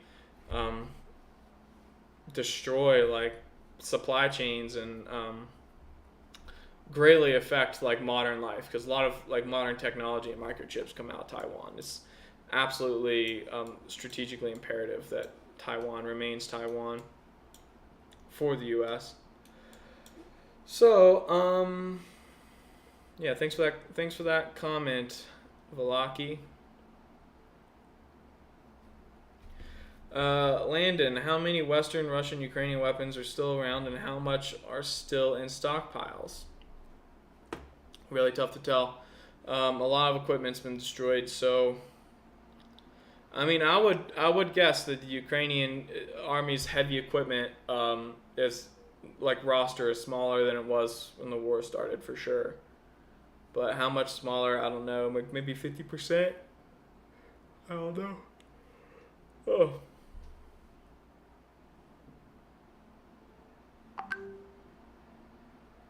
Stockpiles of former like Soviet weapons are depleting like greatly outside of Russia. Like there's not a lot to send to Ukraine. Not a lot that people want to send either.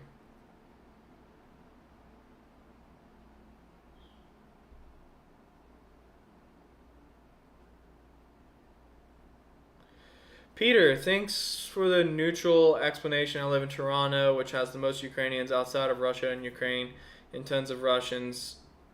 There's an awkward tension. Appreciate the insights. Thanks for that, Peter. Thanks for the curiosity. I appreciate like genuine questions. And I know there's people, I see comments all throughout here where people think I'm, like pro-Russian or whatever. You think what you want. I'm not. I'm a student in history, I guess. And I understand these things a little deeper. And I think it's easier, it's better to like take an objective view. Like to take an objective view, you can't like, you really do have to look at everything objectively. You can't like let a bias like get in the way. And there's some people I saw that were like, that were not happy about my reporting on how Ukraine managed to relink a supply route to their troops south of the Ingulus. There was a lot of people that were pro-Russian that like were upset by that information, and didn't want me to report on it. I'm going to report on the information, whether it's good for Ukraine, bad for Ukraine, good for Russia, bad for Russia. If it seems legitimate, I'm going to report on it. So, I mean, and I do throw my own assessments in there as well, which someone pointed out earlier in a super chat, and sometimes I'm wrong. A lot of times I'm wrong. It's impossible to be right all the time. If NATO is trying to put nuclear weapons 300 miles from Moscow, you're going to have to fight a war, period. Yeah. I mean, yeah. Well said. Thank you for keeping the channel going. Maybe one day you'll blow up like Tick History with his Battlestorm series and World War II era politics. I've never seen Tick History. Sounds cool though. Yeah, I would like to get some video software and just make like legit like videos that, I don't know, like once a week that I can put some like serious work into, like editing and stuff, and like make good videos about history and politics. I would love to do that. I just don't have the time right now because I'm doing this. Hopefully the war ends soon, and people stop dying, and we can like switch the channel up. Which will probably see a lot of you guys go after that, but that's all right. Like,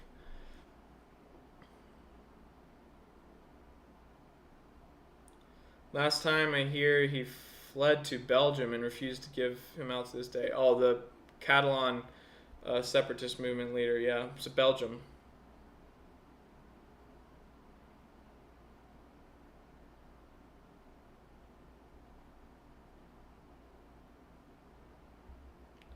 I see a random comment in here. I don't know if it's true. I don't understand it. What are you saying, William? At Barcelona, 98% of the population speaks Castilian Spanish.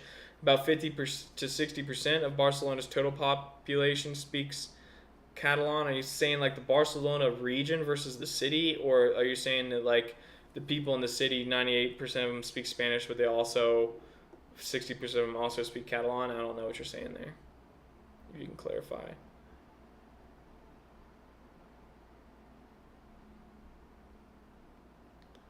Thanks. The Catalonian movement's leader fled to Belgium. His name is Charles Puigdemont. Puigdemont! Yeah, that's a cool name. Later, Spain dropped the charges. Your history knowledge overall is pretty good. Thank you. Thank you. You gotta read a lot of books. Sacrifice your time with women. Why does the U.S. meddle in everybody's business? Why not stay put and mind their own business? To be fair, I mean, it's a position that a lot of people wanted the U.S. to be in after World War II. And a lot of countries benefited from it, and a lot of countries still to this day lobby for the U.S. to stay in that position. So, I mean, and this is like, U.S. like being the global trade guarantor, like basically we protect the sea lanes, like that's the biggest part of it, and it's kind of the unknown part, but the U.S. Navy is really what holds the global system together. And there's arguments on both sides of the political aisle in the U.S. to keep that going, and there's always been arguments on both sides to end it. So originally I think it was the Democratic side that probably was more in favor of ending it, because global free trade means global free trade, like everyone sells their goods into whatever market they want. And that means that low-skilled manufacturing in the U.S. took a huge hit. And the Democrats originally represented the working class. So like they were for things like tariffs to protect prices in America and protect labor prices in these labor markets, which the Republican side was never for, and arguably half the Democratic side, signed on to a lot of these things. But it wasn't really an economic system that the U.S. Benefited that from that greatly. Like, obviously individuals like Jeff Bezos benefits from it in the U.S. and like a lot of these global billionaires are American because like they're from America and they looked at the system and they understand how it works, so they're in a position to take advantage of it. But the American population, economically as a whole, the benefits that they gained were very marginal. So like it wasn't always about economics for the U.S. It was about security. Like the U.S. was going to be the richest country in the world over the last 80 years, no matter what happened, geographically, technologically. They were the most advanced. They had the strongest industry. They had the strongest geography. They could, sell, obviously cheap products like agricultural products into any market and beat any price. So America's like always been rich and always will be rich, but we traded basically our low-skilled manufacturing away for a security alliance to fight against the Soviet Union. This is like where like Peter Zion's theories come in like very heavily, and what he's like very right about. And that connection to that international system has been diminishing for the U.S. Now there's people on both sides of the political aisle that want to maintain it, but it's fruitless. Like it's not gonna, like there's too much electoral momentum pushing the U.S. towards putting tariffs on other people, towards protecting our own industry, towards building out manufacturing here at home rather than building it out in like foreign countries. Like people don't, on both sides of the aisle, like don't want to see jobs go overseas. So like how long can you maintain a global trade and security pact where where you're not letting anyone participate and sell things into your market? That's when it starts to look like, well, we're not, like it's carrot for stick. Like we'll give you the carrot if you let us swing our stick around in your neighborhood. And if there's no longer a carrot, no one wants us swinging their stick around in our neighborhood. And that's where you get this mindset of like, why won't the U.S. just stay put and mind their own business? And it's like, well, there's a lot of inertia and momentum that has the U.S. government moving in the directions that it's going in. And I do think it'll eventually make a turnaround and stop intervening in some of these places. I mean, not completely. Like the U.S. will still intervene and exert its influence where they think it's, strategically important to do so. Any great power will, like Russia will, China will. This is just like the nature of great power politics. But in terms of like the global free trade order and the system that's led by the U.S., I think its days are numbered for sure. Thanks for that super sticker. Number one fan, Paolo Majorana. Thanks for the $9.99. Really appreciate it. And thanks for everyone that stuck around. There's 1,000 of you in here that've been here for, an hour and 47 minutes. So I really appreciate that. Arch Anarchist. There's a few people in here that are a bit triggered. But ATM, you're plenty objective. Thanks for that. Nicholas Oliver, thank you for all this. Hopefully, after this conflict, Lord willing, you should cover more world economics. I would love to cover economics, man. That's like what I want to talk about. Economics and geopolitics.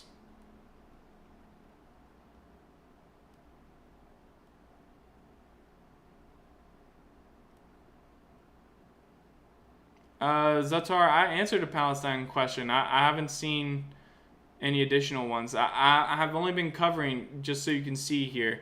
I'm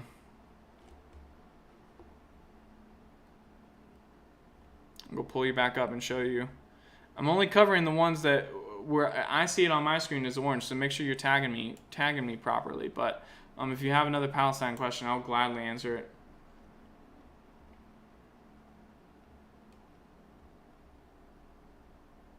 And sometimes the questions disappear too, because I have it set to top chat, not live chat. Maybe I should change that.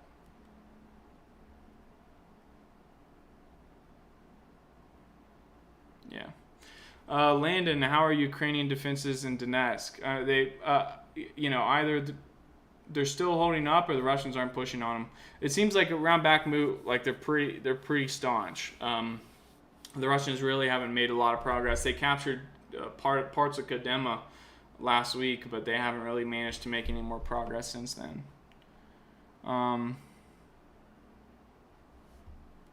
with hockey women. You can't do with or do without them. Yep. Very true. They're important. Agnesia Gill, thanks for the super sticker. Thanks for the $2. Really appreciate it. Really appreciate it. Sorry I missed that. I called out Palos first. I didn't see yours. Seymour, the irony is that the U.S. government is rich, but yet the citizens are poor and we have no health care. Even a so-called third world country like South Africa have health care. Not good health care, though.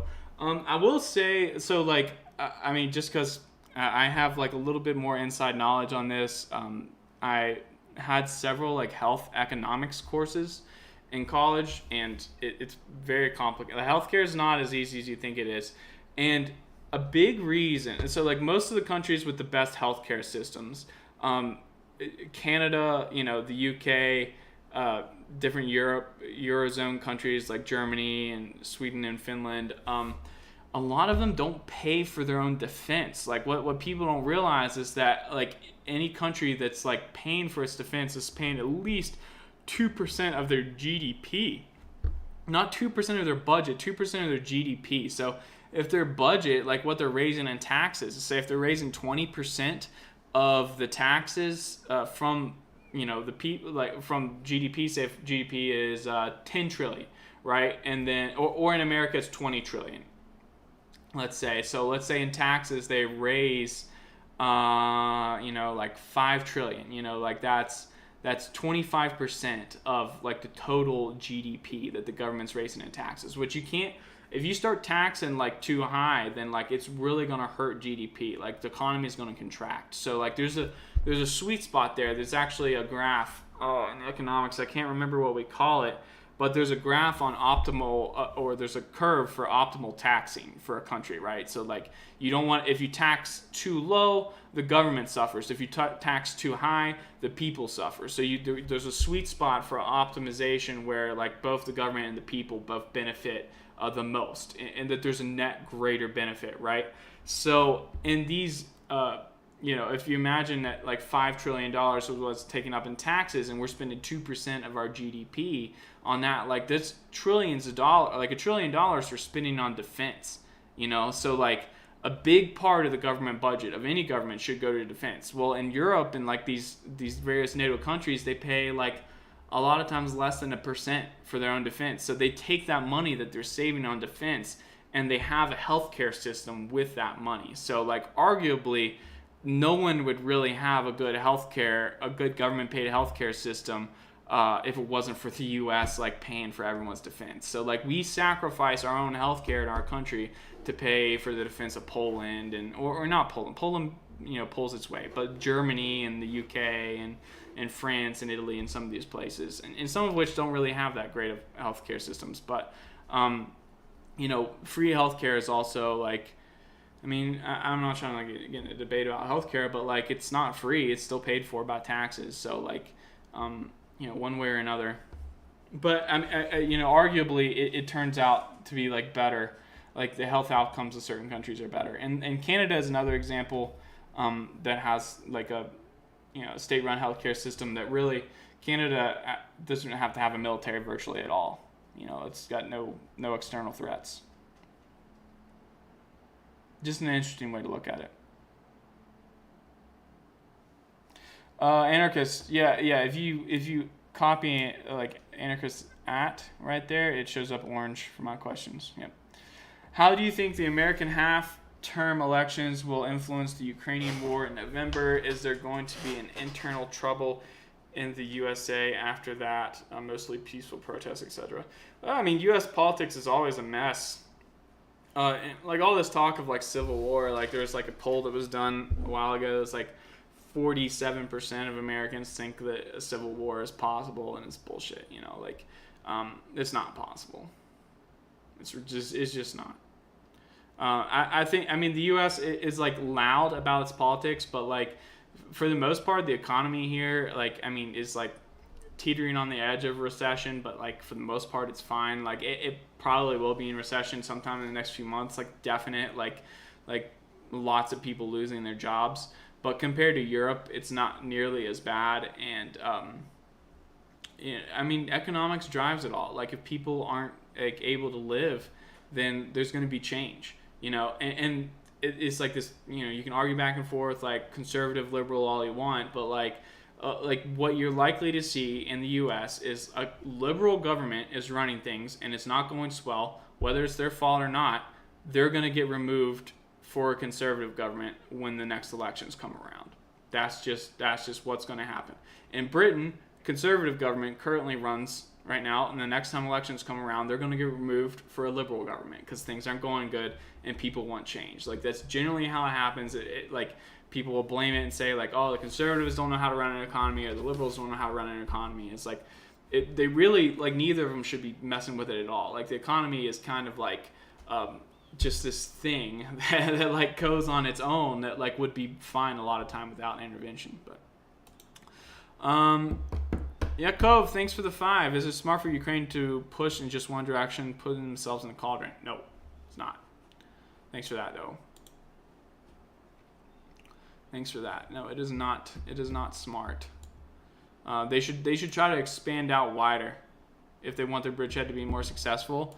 They should try to expand out to Kalaniske and Bilogorka, realistically.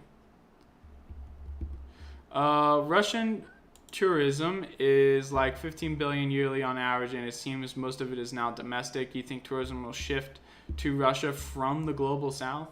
I mean, how many tourists are coming from the global south to Russia, though? Like probably like I can see like Russia taking on a lot of rich Chinese and Indian tourists, maybe, but like how much of the tourist industry is that? I think most of the tourist industry is well, a big part of it actually is Chinese, but American and European. So like, will Russia follow up with Europe and ban European tourists, or are European tourists even going to Russia anymore because of the war? I don't know. I'm assuming some of them are, but instructional videos. How long do you think Russia can sustain their forces in Ukraine? Will Russia be able to pay for the insurance of their oil shipments? How long do you think Russia can sustain their forces in Ukraine? Will Russia be able to pay for the insurance on their oil shipments? I think yes to the insurance thing. I mean, I think what you're referring to is like the London Insurance Exchange, like and what's going on with all that. I think if it gets too expensive, then like Russia or India or whoever will just start guaranteeing the shipments themselves. Like the governments, it's definitely possible. Like, and that's how it used to happen. Like the government would say like, hey, if something happens, it's on us, And then at that point, that's when you might see the U.S. or some naval force trying to seize shipments, because then if they can hurt the governments directly because they're not covered by insurance, it's definitely possible. I think Russia can sustain forces in Ukraine for quite a while, probably another year, at least. That's just what I think. Could be wrong.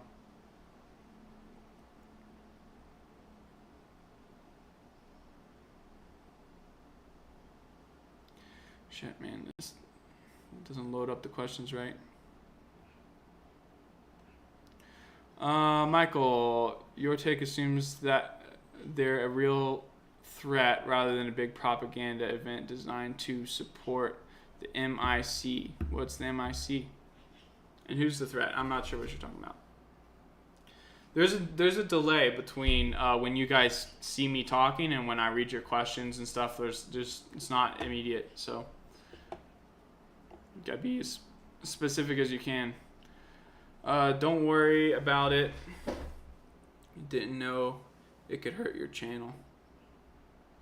You're not gonna hurt my channel, Zatar. If you got questions about Palestine, I was just messing with you. It's just like a a sensitive topic for a lot of people. There's a really good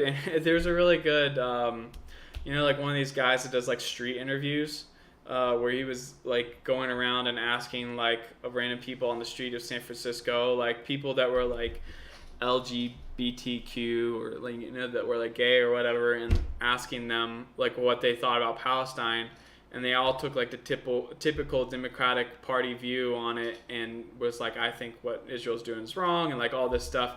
And then he had like already gone to Palestine, and he had like asked like a bunch of people on the street, like random people, what they thought about like gay people, and they were all like they should be put to death. And he like showed them the footage he showed all these like gay people in San Francisco the footage of that. It was kind of funny, and they were all like, oh, I didn't know that about Palestine. But like, yeah, it like, I mean, it's a no, I mean, and definitely like, I'm not saying like Palestine and Palestinians are like people like have traditional values and traditional views, and like it's impossible to like not everyone's going to agree, especially on things like that. But like it's weird because it's polarizing in American politics, and the side that supports Palestine like it is completely unaware of like the situation there.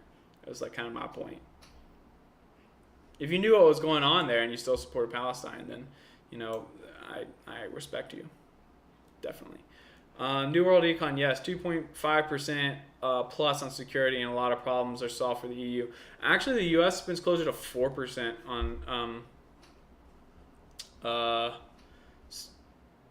on military expenditure. I meant to say that. Like you're supposed to spend 2 to 2.5% plus, but the U.S. ends up spending 4% of its GDP to protect basically the whole world, and to no benefit to ourselves, really.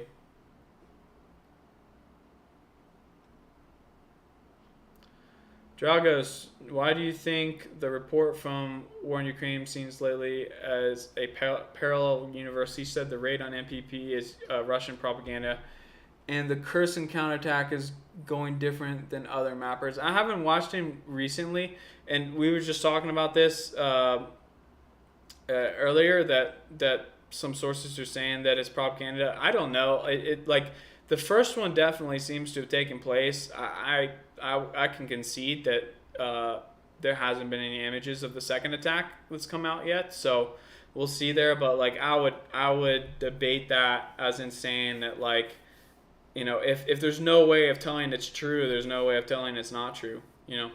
So your opinion on U.S. refusing to issue visas to Russians, including Lavrov, to attend the UN? Stupid. Very stupid. If you're going to have the UN General Assembly in the U.S., they need to give visas to everyone that needs to attend the UN General Assembly. Thank you for being real. Lifetime subscriber here no matter what the topic. Thank you, Mrs. T. Maggio. Appreciate that. Arch Anarchist, the economy in the West is the West version of the Mayan sun god that they used to sacrifice their third child for the... yeah, basically. Capitalists, we're obsessed with the economy. Thanks for that, Dragos. Good reports, always neutral. Appreciate that. If this war was all eyes for Russia attack, where insurgent attacks, Russians riled up at the government, holding referendums to join Russia, passports, rebuilding on Russian dime. I don't know what you're saying. What are you saying? Oh, well, I mean, of course, Russia, before they started the war, is going to beef up. This is what you call a casus belli. And it's basically their diplomatic diplomatic for going to war, and it's casus belli is justification. Basically, it's Latin for justification for war. And I mean, there's a statement, I don't know where I picked this up, but the only difference between a justification and an excuse is one comes before and the other comes after. So obviously Russia had deeper reasons for war other than just the protection of Donetsk and Lugansk. I mean, that's pretty apparent. In terms of holding referendums to join Russia in these different regions, they a lot of them try. Look into the riots in Odessa in 2014, and then also there was an attempt to take take the city of Kharkiv, which was thrown back by Ukrainian military that was in town. There was like several of these places that like tried to declare independence and separate from Ukraine outside of Donetsk and Lugansk and failed. Donetsk and Lugansk were the only ones that succeeded. And then of course Crimea, which was assisted by Russian troops that landed there.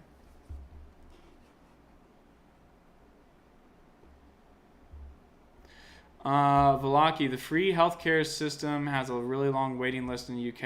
I healed the last time during the waiting. Canada, it will collapse or be like the US, be like in the US. You have to pay a lot. I have heard things like that like these systems don't really pay for themselves and they just create a lot of debt for the government, you know.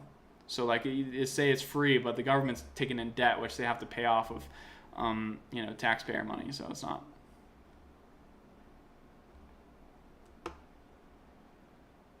Michael Holloway on healthcare spending. Okay, I get what you're saying. Wait, let me go back.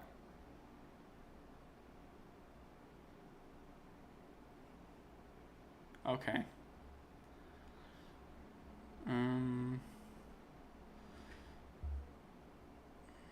Poland will pay 3% for the army soon. East EU countries around 2% already, and Germany also said they will spend $100 billion on their army. Good point about the American protection.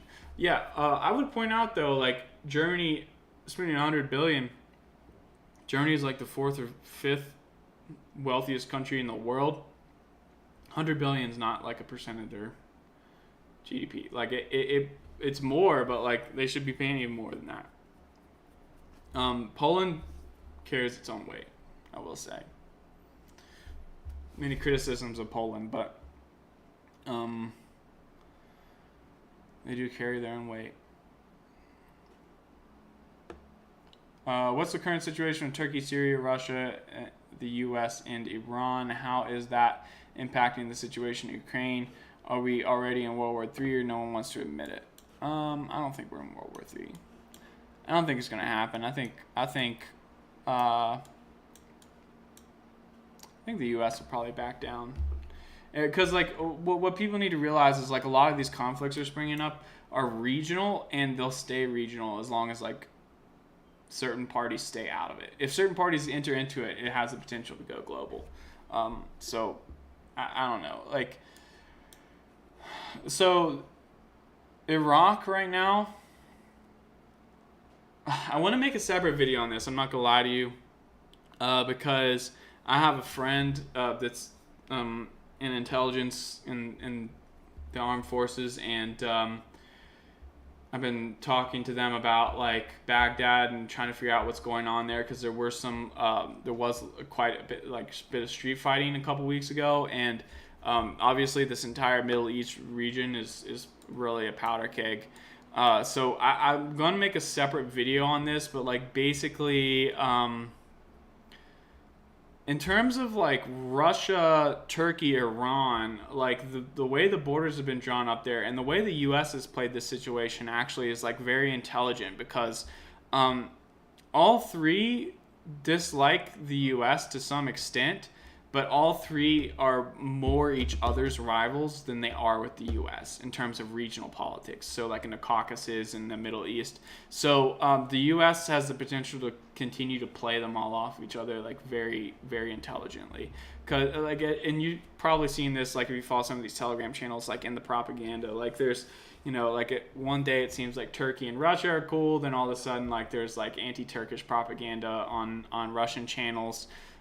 Regarding like different military strikes in like northern Iraq, and then it seems like Iran and Russia are cool, and then there's like anti-Iranian stuff floating around because there's protests, and basically what happened in Baghdad was like the Sadrists, which is like Sadir is the Iraqi nationalist presidential candidate, I believe, and I'm not sure if he got elected and like won and just hasn't gotten into office yet, or the election hasn't come yet. But this guy, I mean, he's definitely like popular in Iraq, and his supporters are beefing with pro-Iranian militias that are throughout the city. So like Iraq is like a grab bag of different like interest groups. Like first you have, of course, you have the Kurds in the north, and there's like Christian groups among the Kurds, and then you have like for the most part you have like it's the Sunni Shia split in Iraq.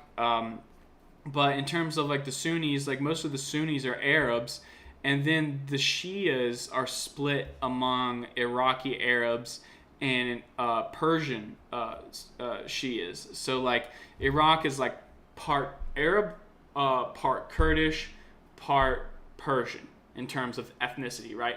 But in religion, it's also Sunni, Shia, and then Christian, like in some places in like the northern parts of the country, which a lot of them were actually killed when ISIS came through. It's very sad, but yeah, like so you have like and all the like the religions don't match the ethnic groups, so there's like potentially like 6 different factions or 9 different factions. You just multiply it by like you could have like a Kurd that's Sunni Shia or Christian, or you could have an Arab that's Sunni Shia or Christian, or you could have a or less so Christians among those groups. So like Iraq's just like a big mess, and I'm trying to like understand it a little bit better before I do a video on it. But there is a lot of tension in Baghdad, and it does seem like Turkey is looking to make a deal with Syria to pull the troops out of there. So like that's very interesting. But there's Turkey like occupies some regions here in northern Syria, like it's kind of patched together like different places. And then of course the Kurds backed by the U.S. occupy this area. And then there's also a region down here where there is some militant groups that are backed by the U.S., and there's a U.S. base down here, and this is where actually like the rocket strikes were, and there was some fighting down here. I'm not exactly sure where they were. It looks like an air base. I don't know. It looks like an abandoned one though, or maybe that's a customs checkpoint. I don't know. But yeah, there's the U.S. trains like fighters and stuff down here in this part of the country, and it's seen a little bit of activity recently as well. You look cute, thanks. Your comment's cute.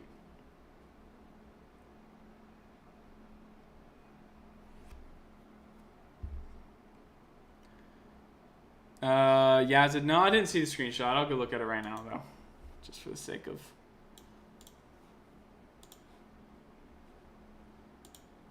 Did you at me?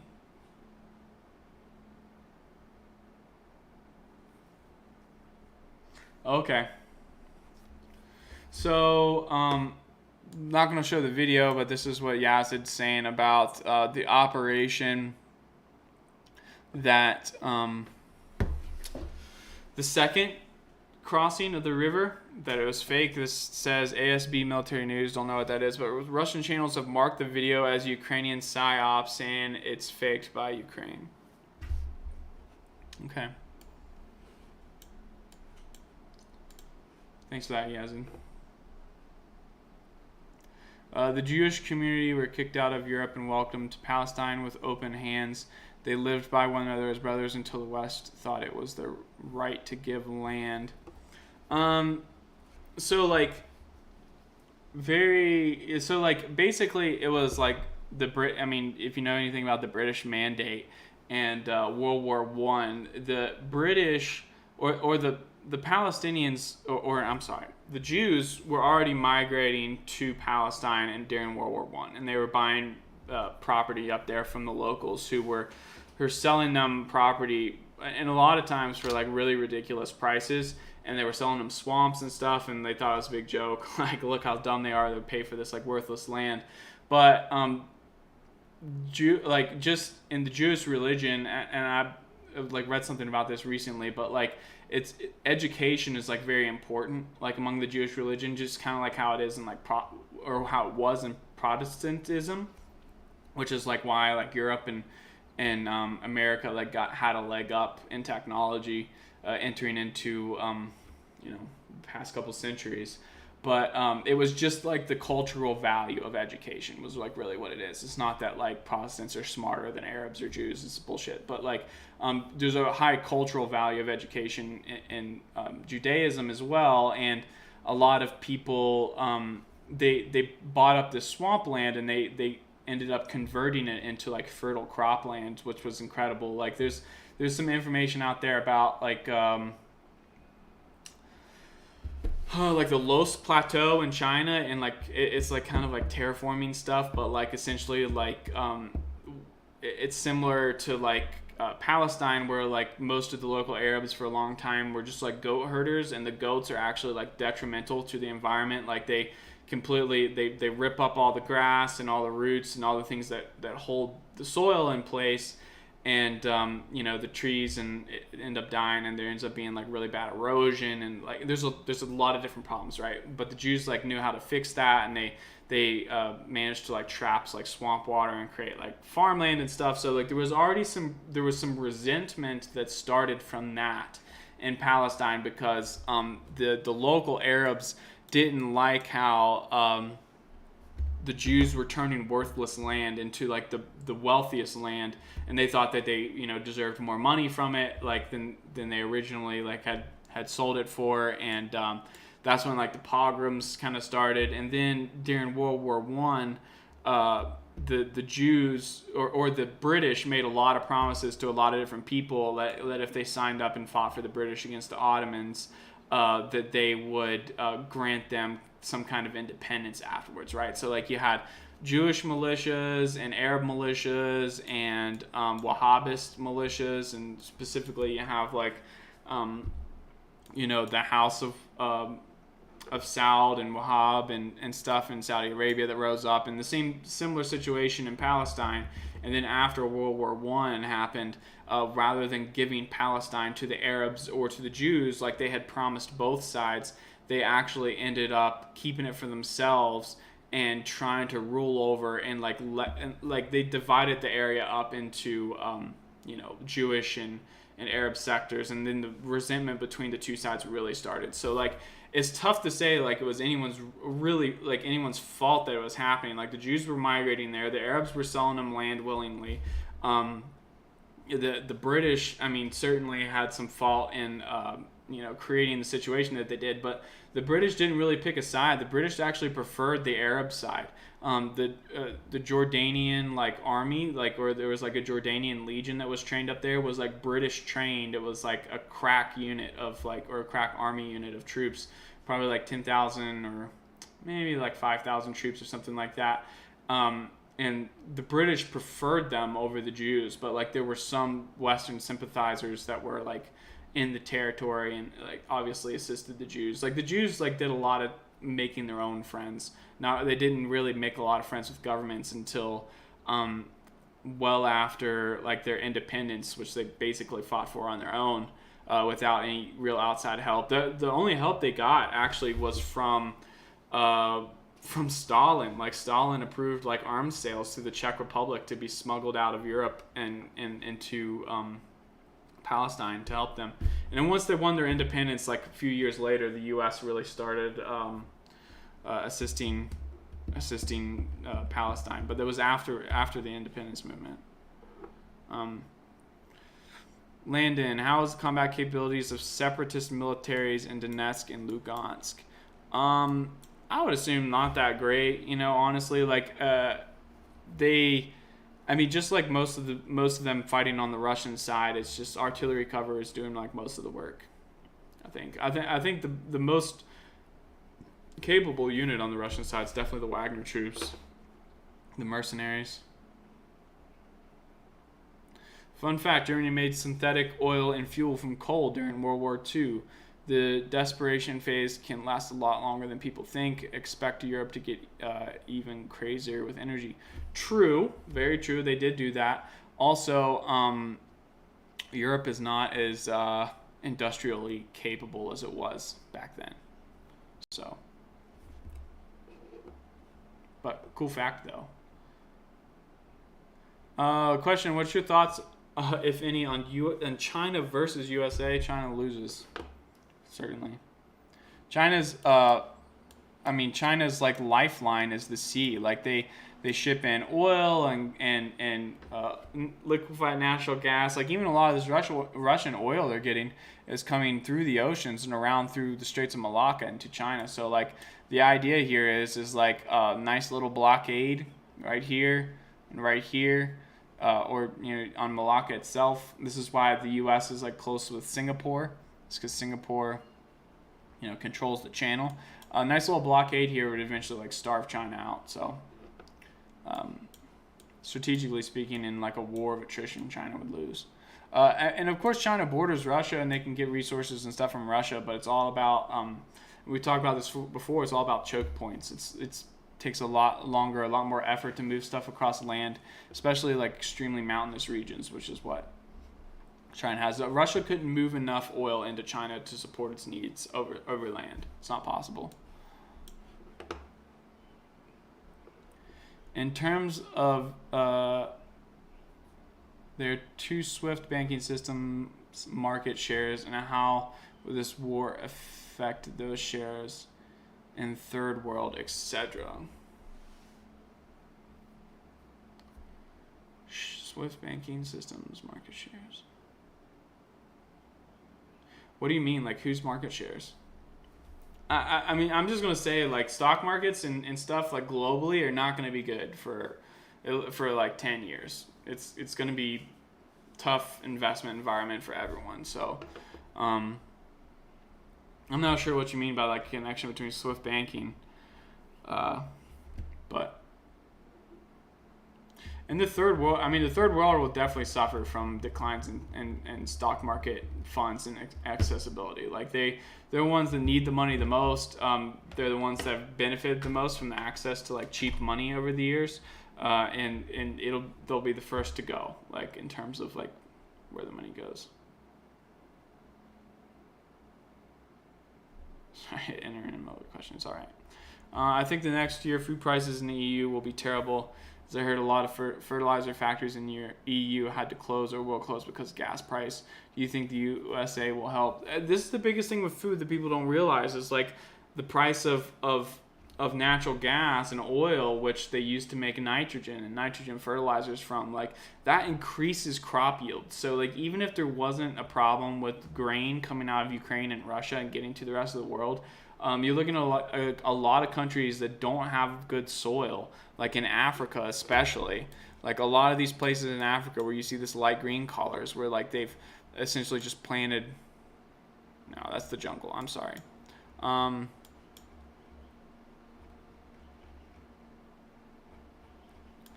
Let's look for some crops. You think crops in Africa would be easier to find? I think Angola's got a lot of crops.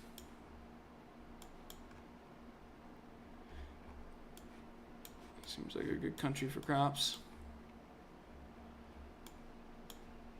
Maybe not. Well, I mean, I'm sure there's like crops in these places, but I'm looking for like industrial scale farming. Yeah, here we go. You can see this patchwork. There's a lot of wheat here. Probably a lot of wheat that you're seeing. All these little fields and stuff.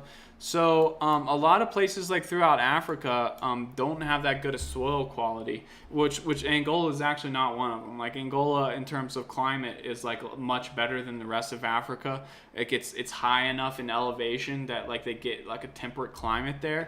But in most of these tropical areas, you can't really grow much without a lot of fertilizer. And you're talking about the poorest countries in the world, like they're not going to pay these high fertilizer prices. They can't. They'll just go without it, which is going to lower crop yields like by half in a lot of cases, maybe even more. So people underestimate the fertilizer problem, which that could really cause a lot of trouble with like famine. DaVinci Resolve for video editing. I had it on my laptop and I didn't really understand how it worked, honestly. But like I really hadn't been doing a lot of like video editing, so like I need to go back to it now that I've made a lot of videos on YouTube.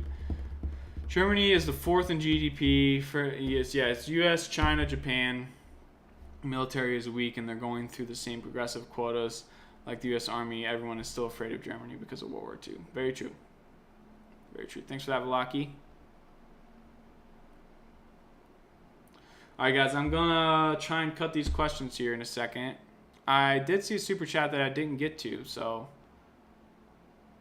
Rafael, thanks for the 5. The mistake we are all making. We think Russia cares about NATO countries. Soon after Ukraine, Russia will go after Poland for the same reason. You know, everyone keeps saying this, and I disagree. I think that, and this is like, sum up real quick Peter Zion's view of it, and I'll actually pull up a map of his so you guys can see. But he believes that Russia is, you know, like I've said, like they're trying to reach the mountains because they need some kind of border security. Let me go ahead and bring this up.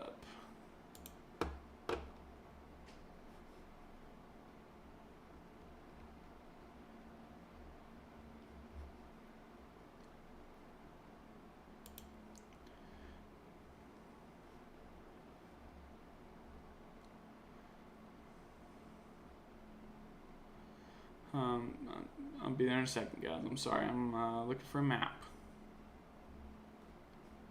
Looking for a map.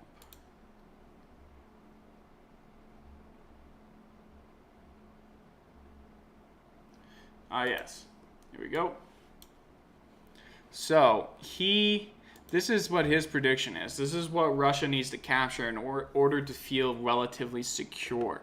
So, basically, he's saying that they want to anchor themselves in the south on the greater and lesser Caucasus in order to protect their southern borders. They want to anchor themselves in the Black Sea so they have an ocean between them and the Turks.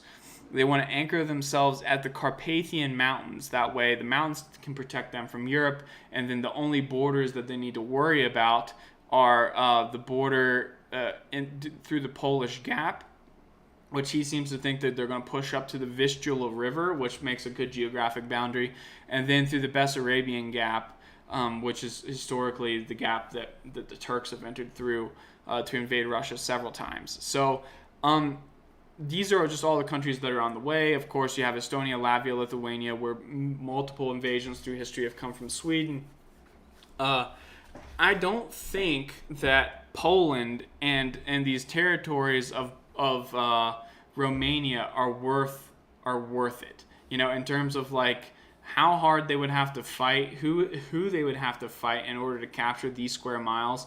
Like, so what Peter is saying here is that this reduces the current western border of Russia, which is 3,650 miles, to something like 600 miles total. So the cost of protecting that is vastly reduced. The chances that anyone could slip things through, like, you know, in terms of border security, it gets much, much better at this point. So he's looking at it from an economic perspective, and I agree with it in that, like, this would be the ideal situation for Russia. I don't think Russia is strong enough to do this, and I think they know it as well. I think that they're well aware of the fact that they're never going to return to these borders, at least with their current population and demographic structure. And I think that they would be satisfied with just having defense in depth again. So basically, if anyone wanted to ever invade Russia, they have a long way to go across Ukraine and Belarus. It's like that's traditionally what Russia used for its defense. Like, armies would come into the country, wreak havoc, but like they would get lost in the sauce in there. You know, like they're so deep within the steppe that, and, you know, winter would come, supply would be difficult, and eventually their army would collapse and they would have to like exit the country, and then Russian Cossacks would harass them on the way out. It's a story as old as time. But I think that in terms of like this border here, this current border right here, which they're suggesting is like 600 kilometers or 600 miles, I'm not really sure. It's much shorter. It's not much different from just having Kaliningrad and just being pressed up against the Polish border to begin with. And there's a lot higher chance for, you know, making some kind of peace agreement with Poland and, you know, some guarantee that they'll never invade, and eventually cleaving Lithuania, Latvia, and Estonia off from NATO, than there is like basically invading Poland, which starts a war with NATO, which is not one that I think the Russians can win long term, just based on population numbers and industrial output. I think NATO might struggle early in the beginning, but would organize and ultimately win. So like and Putin is not stupid either. I think he knows that as well. I think they would I hope they would make the assessment that Poland and Romania are not worth it. Are not worth the additional couple miles of territory, of shortened borders that they would get from it. Especially since the Vistula like dissects Warsaw, so like they would have to push up to Warsaw. It would be different if it was just like a few smaller like border regions of Poland. Entering into Poland is not. I don't see it in the cards. All right, I'm going to wrap this up. We're at 2 hours and 30 minutes. I do still see some questions in there, which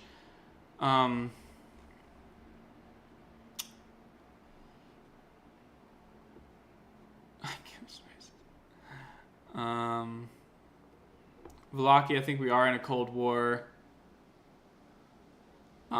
Instructional videos in terms of bombing Syria, Israel bombing Syria. It all has to do with Iranian militias present in Syria, I think.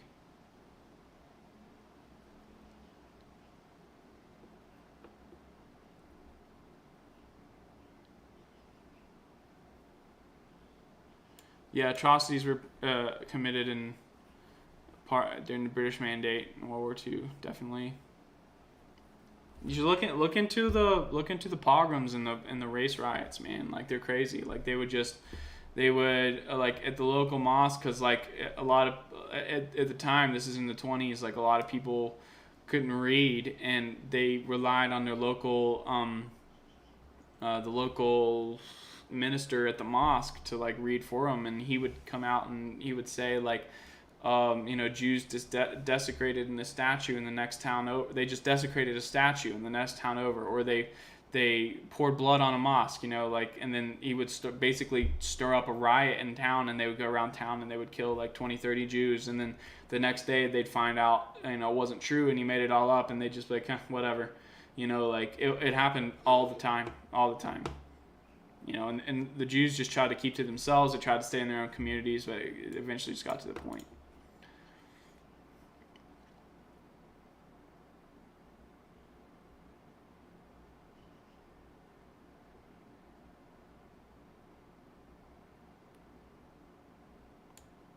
Yeah, that's true as well. The Arabs, they preferred the Arabs. I don't know about, the danger. What do you mean by the dangers of fascism in Israel?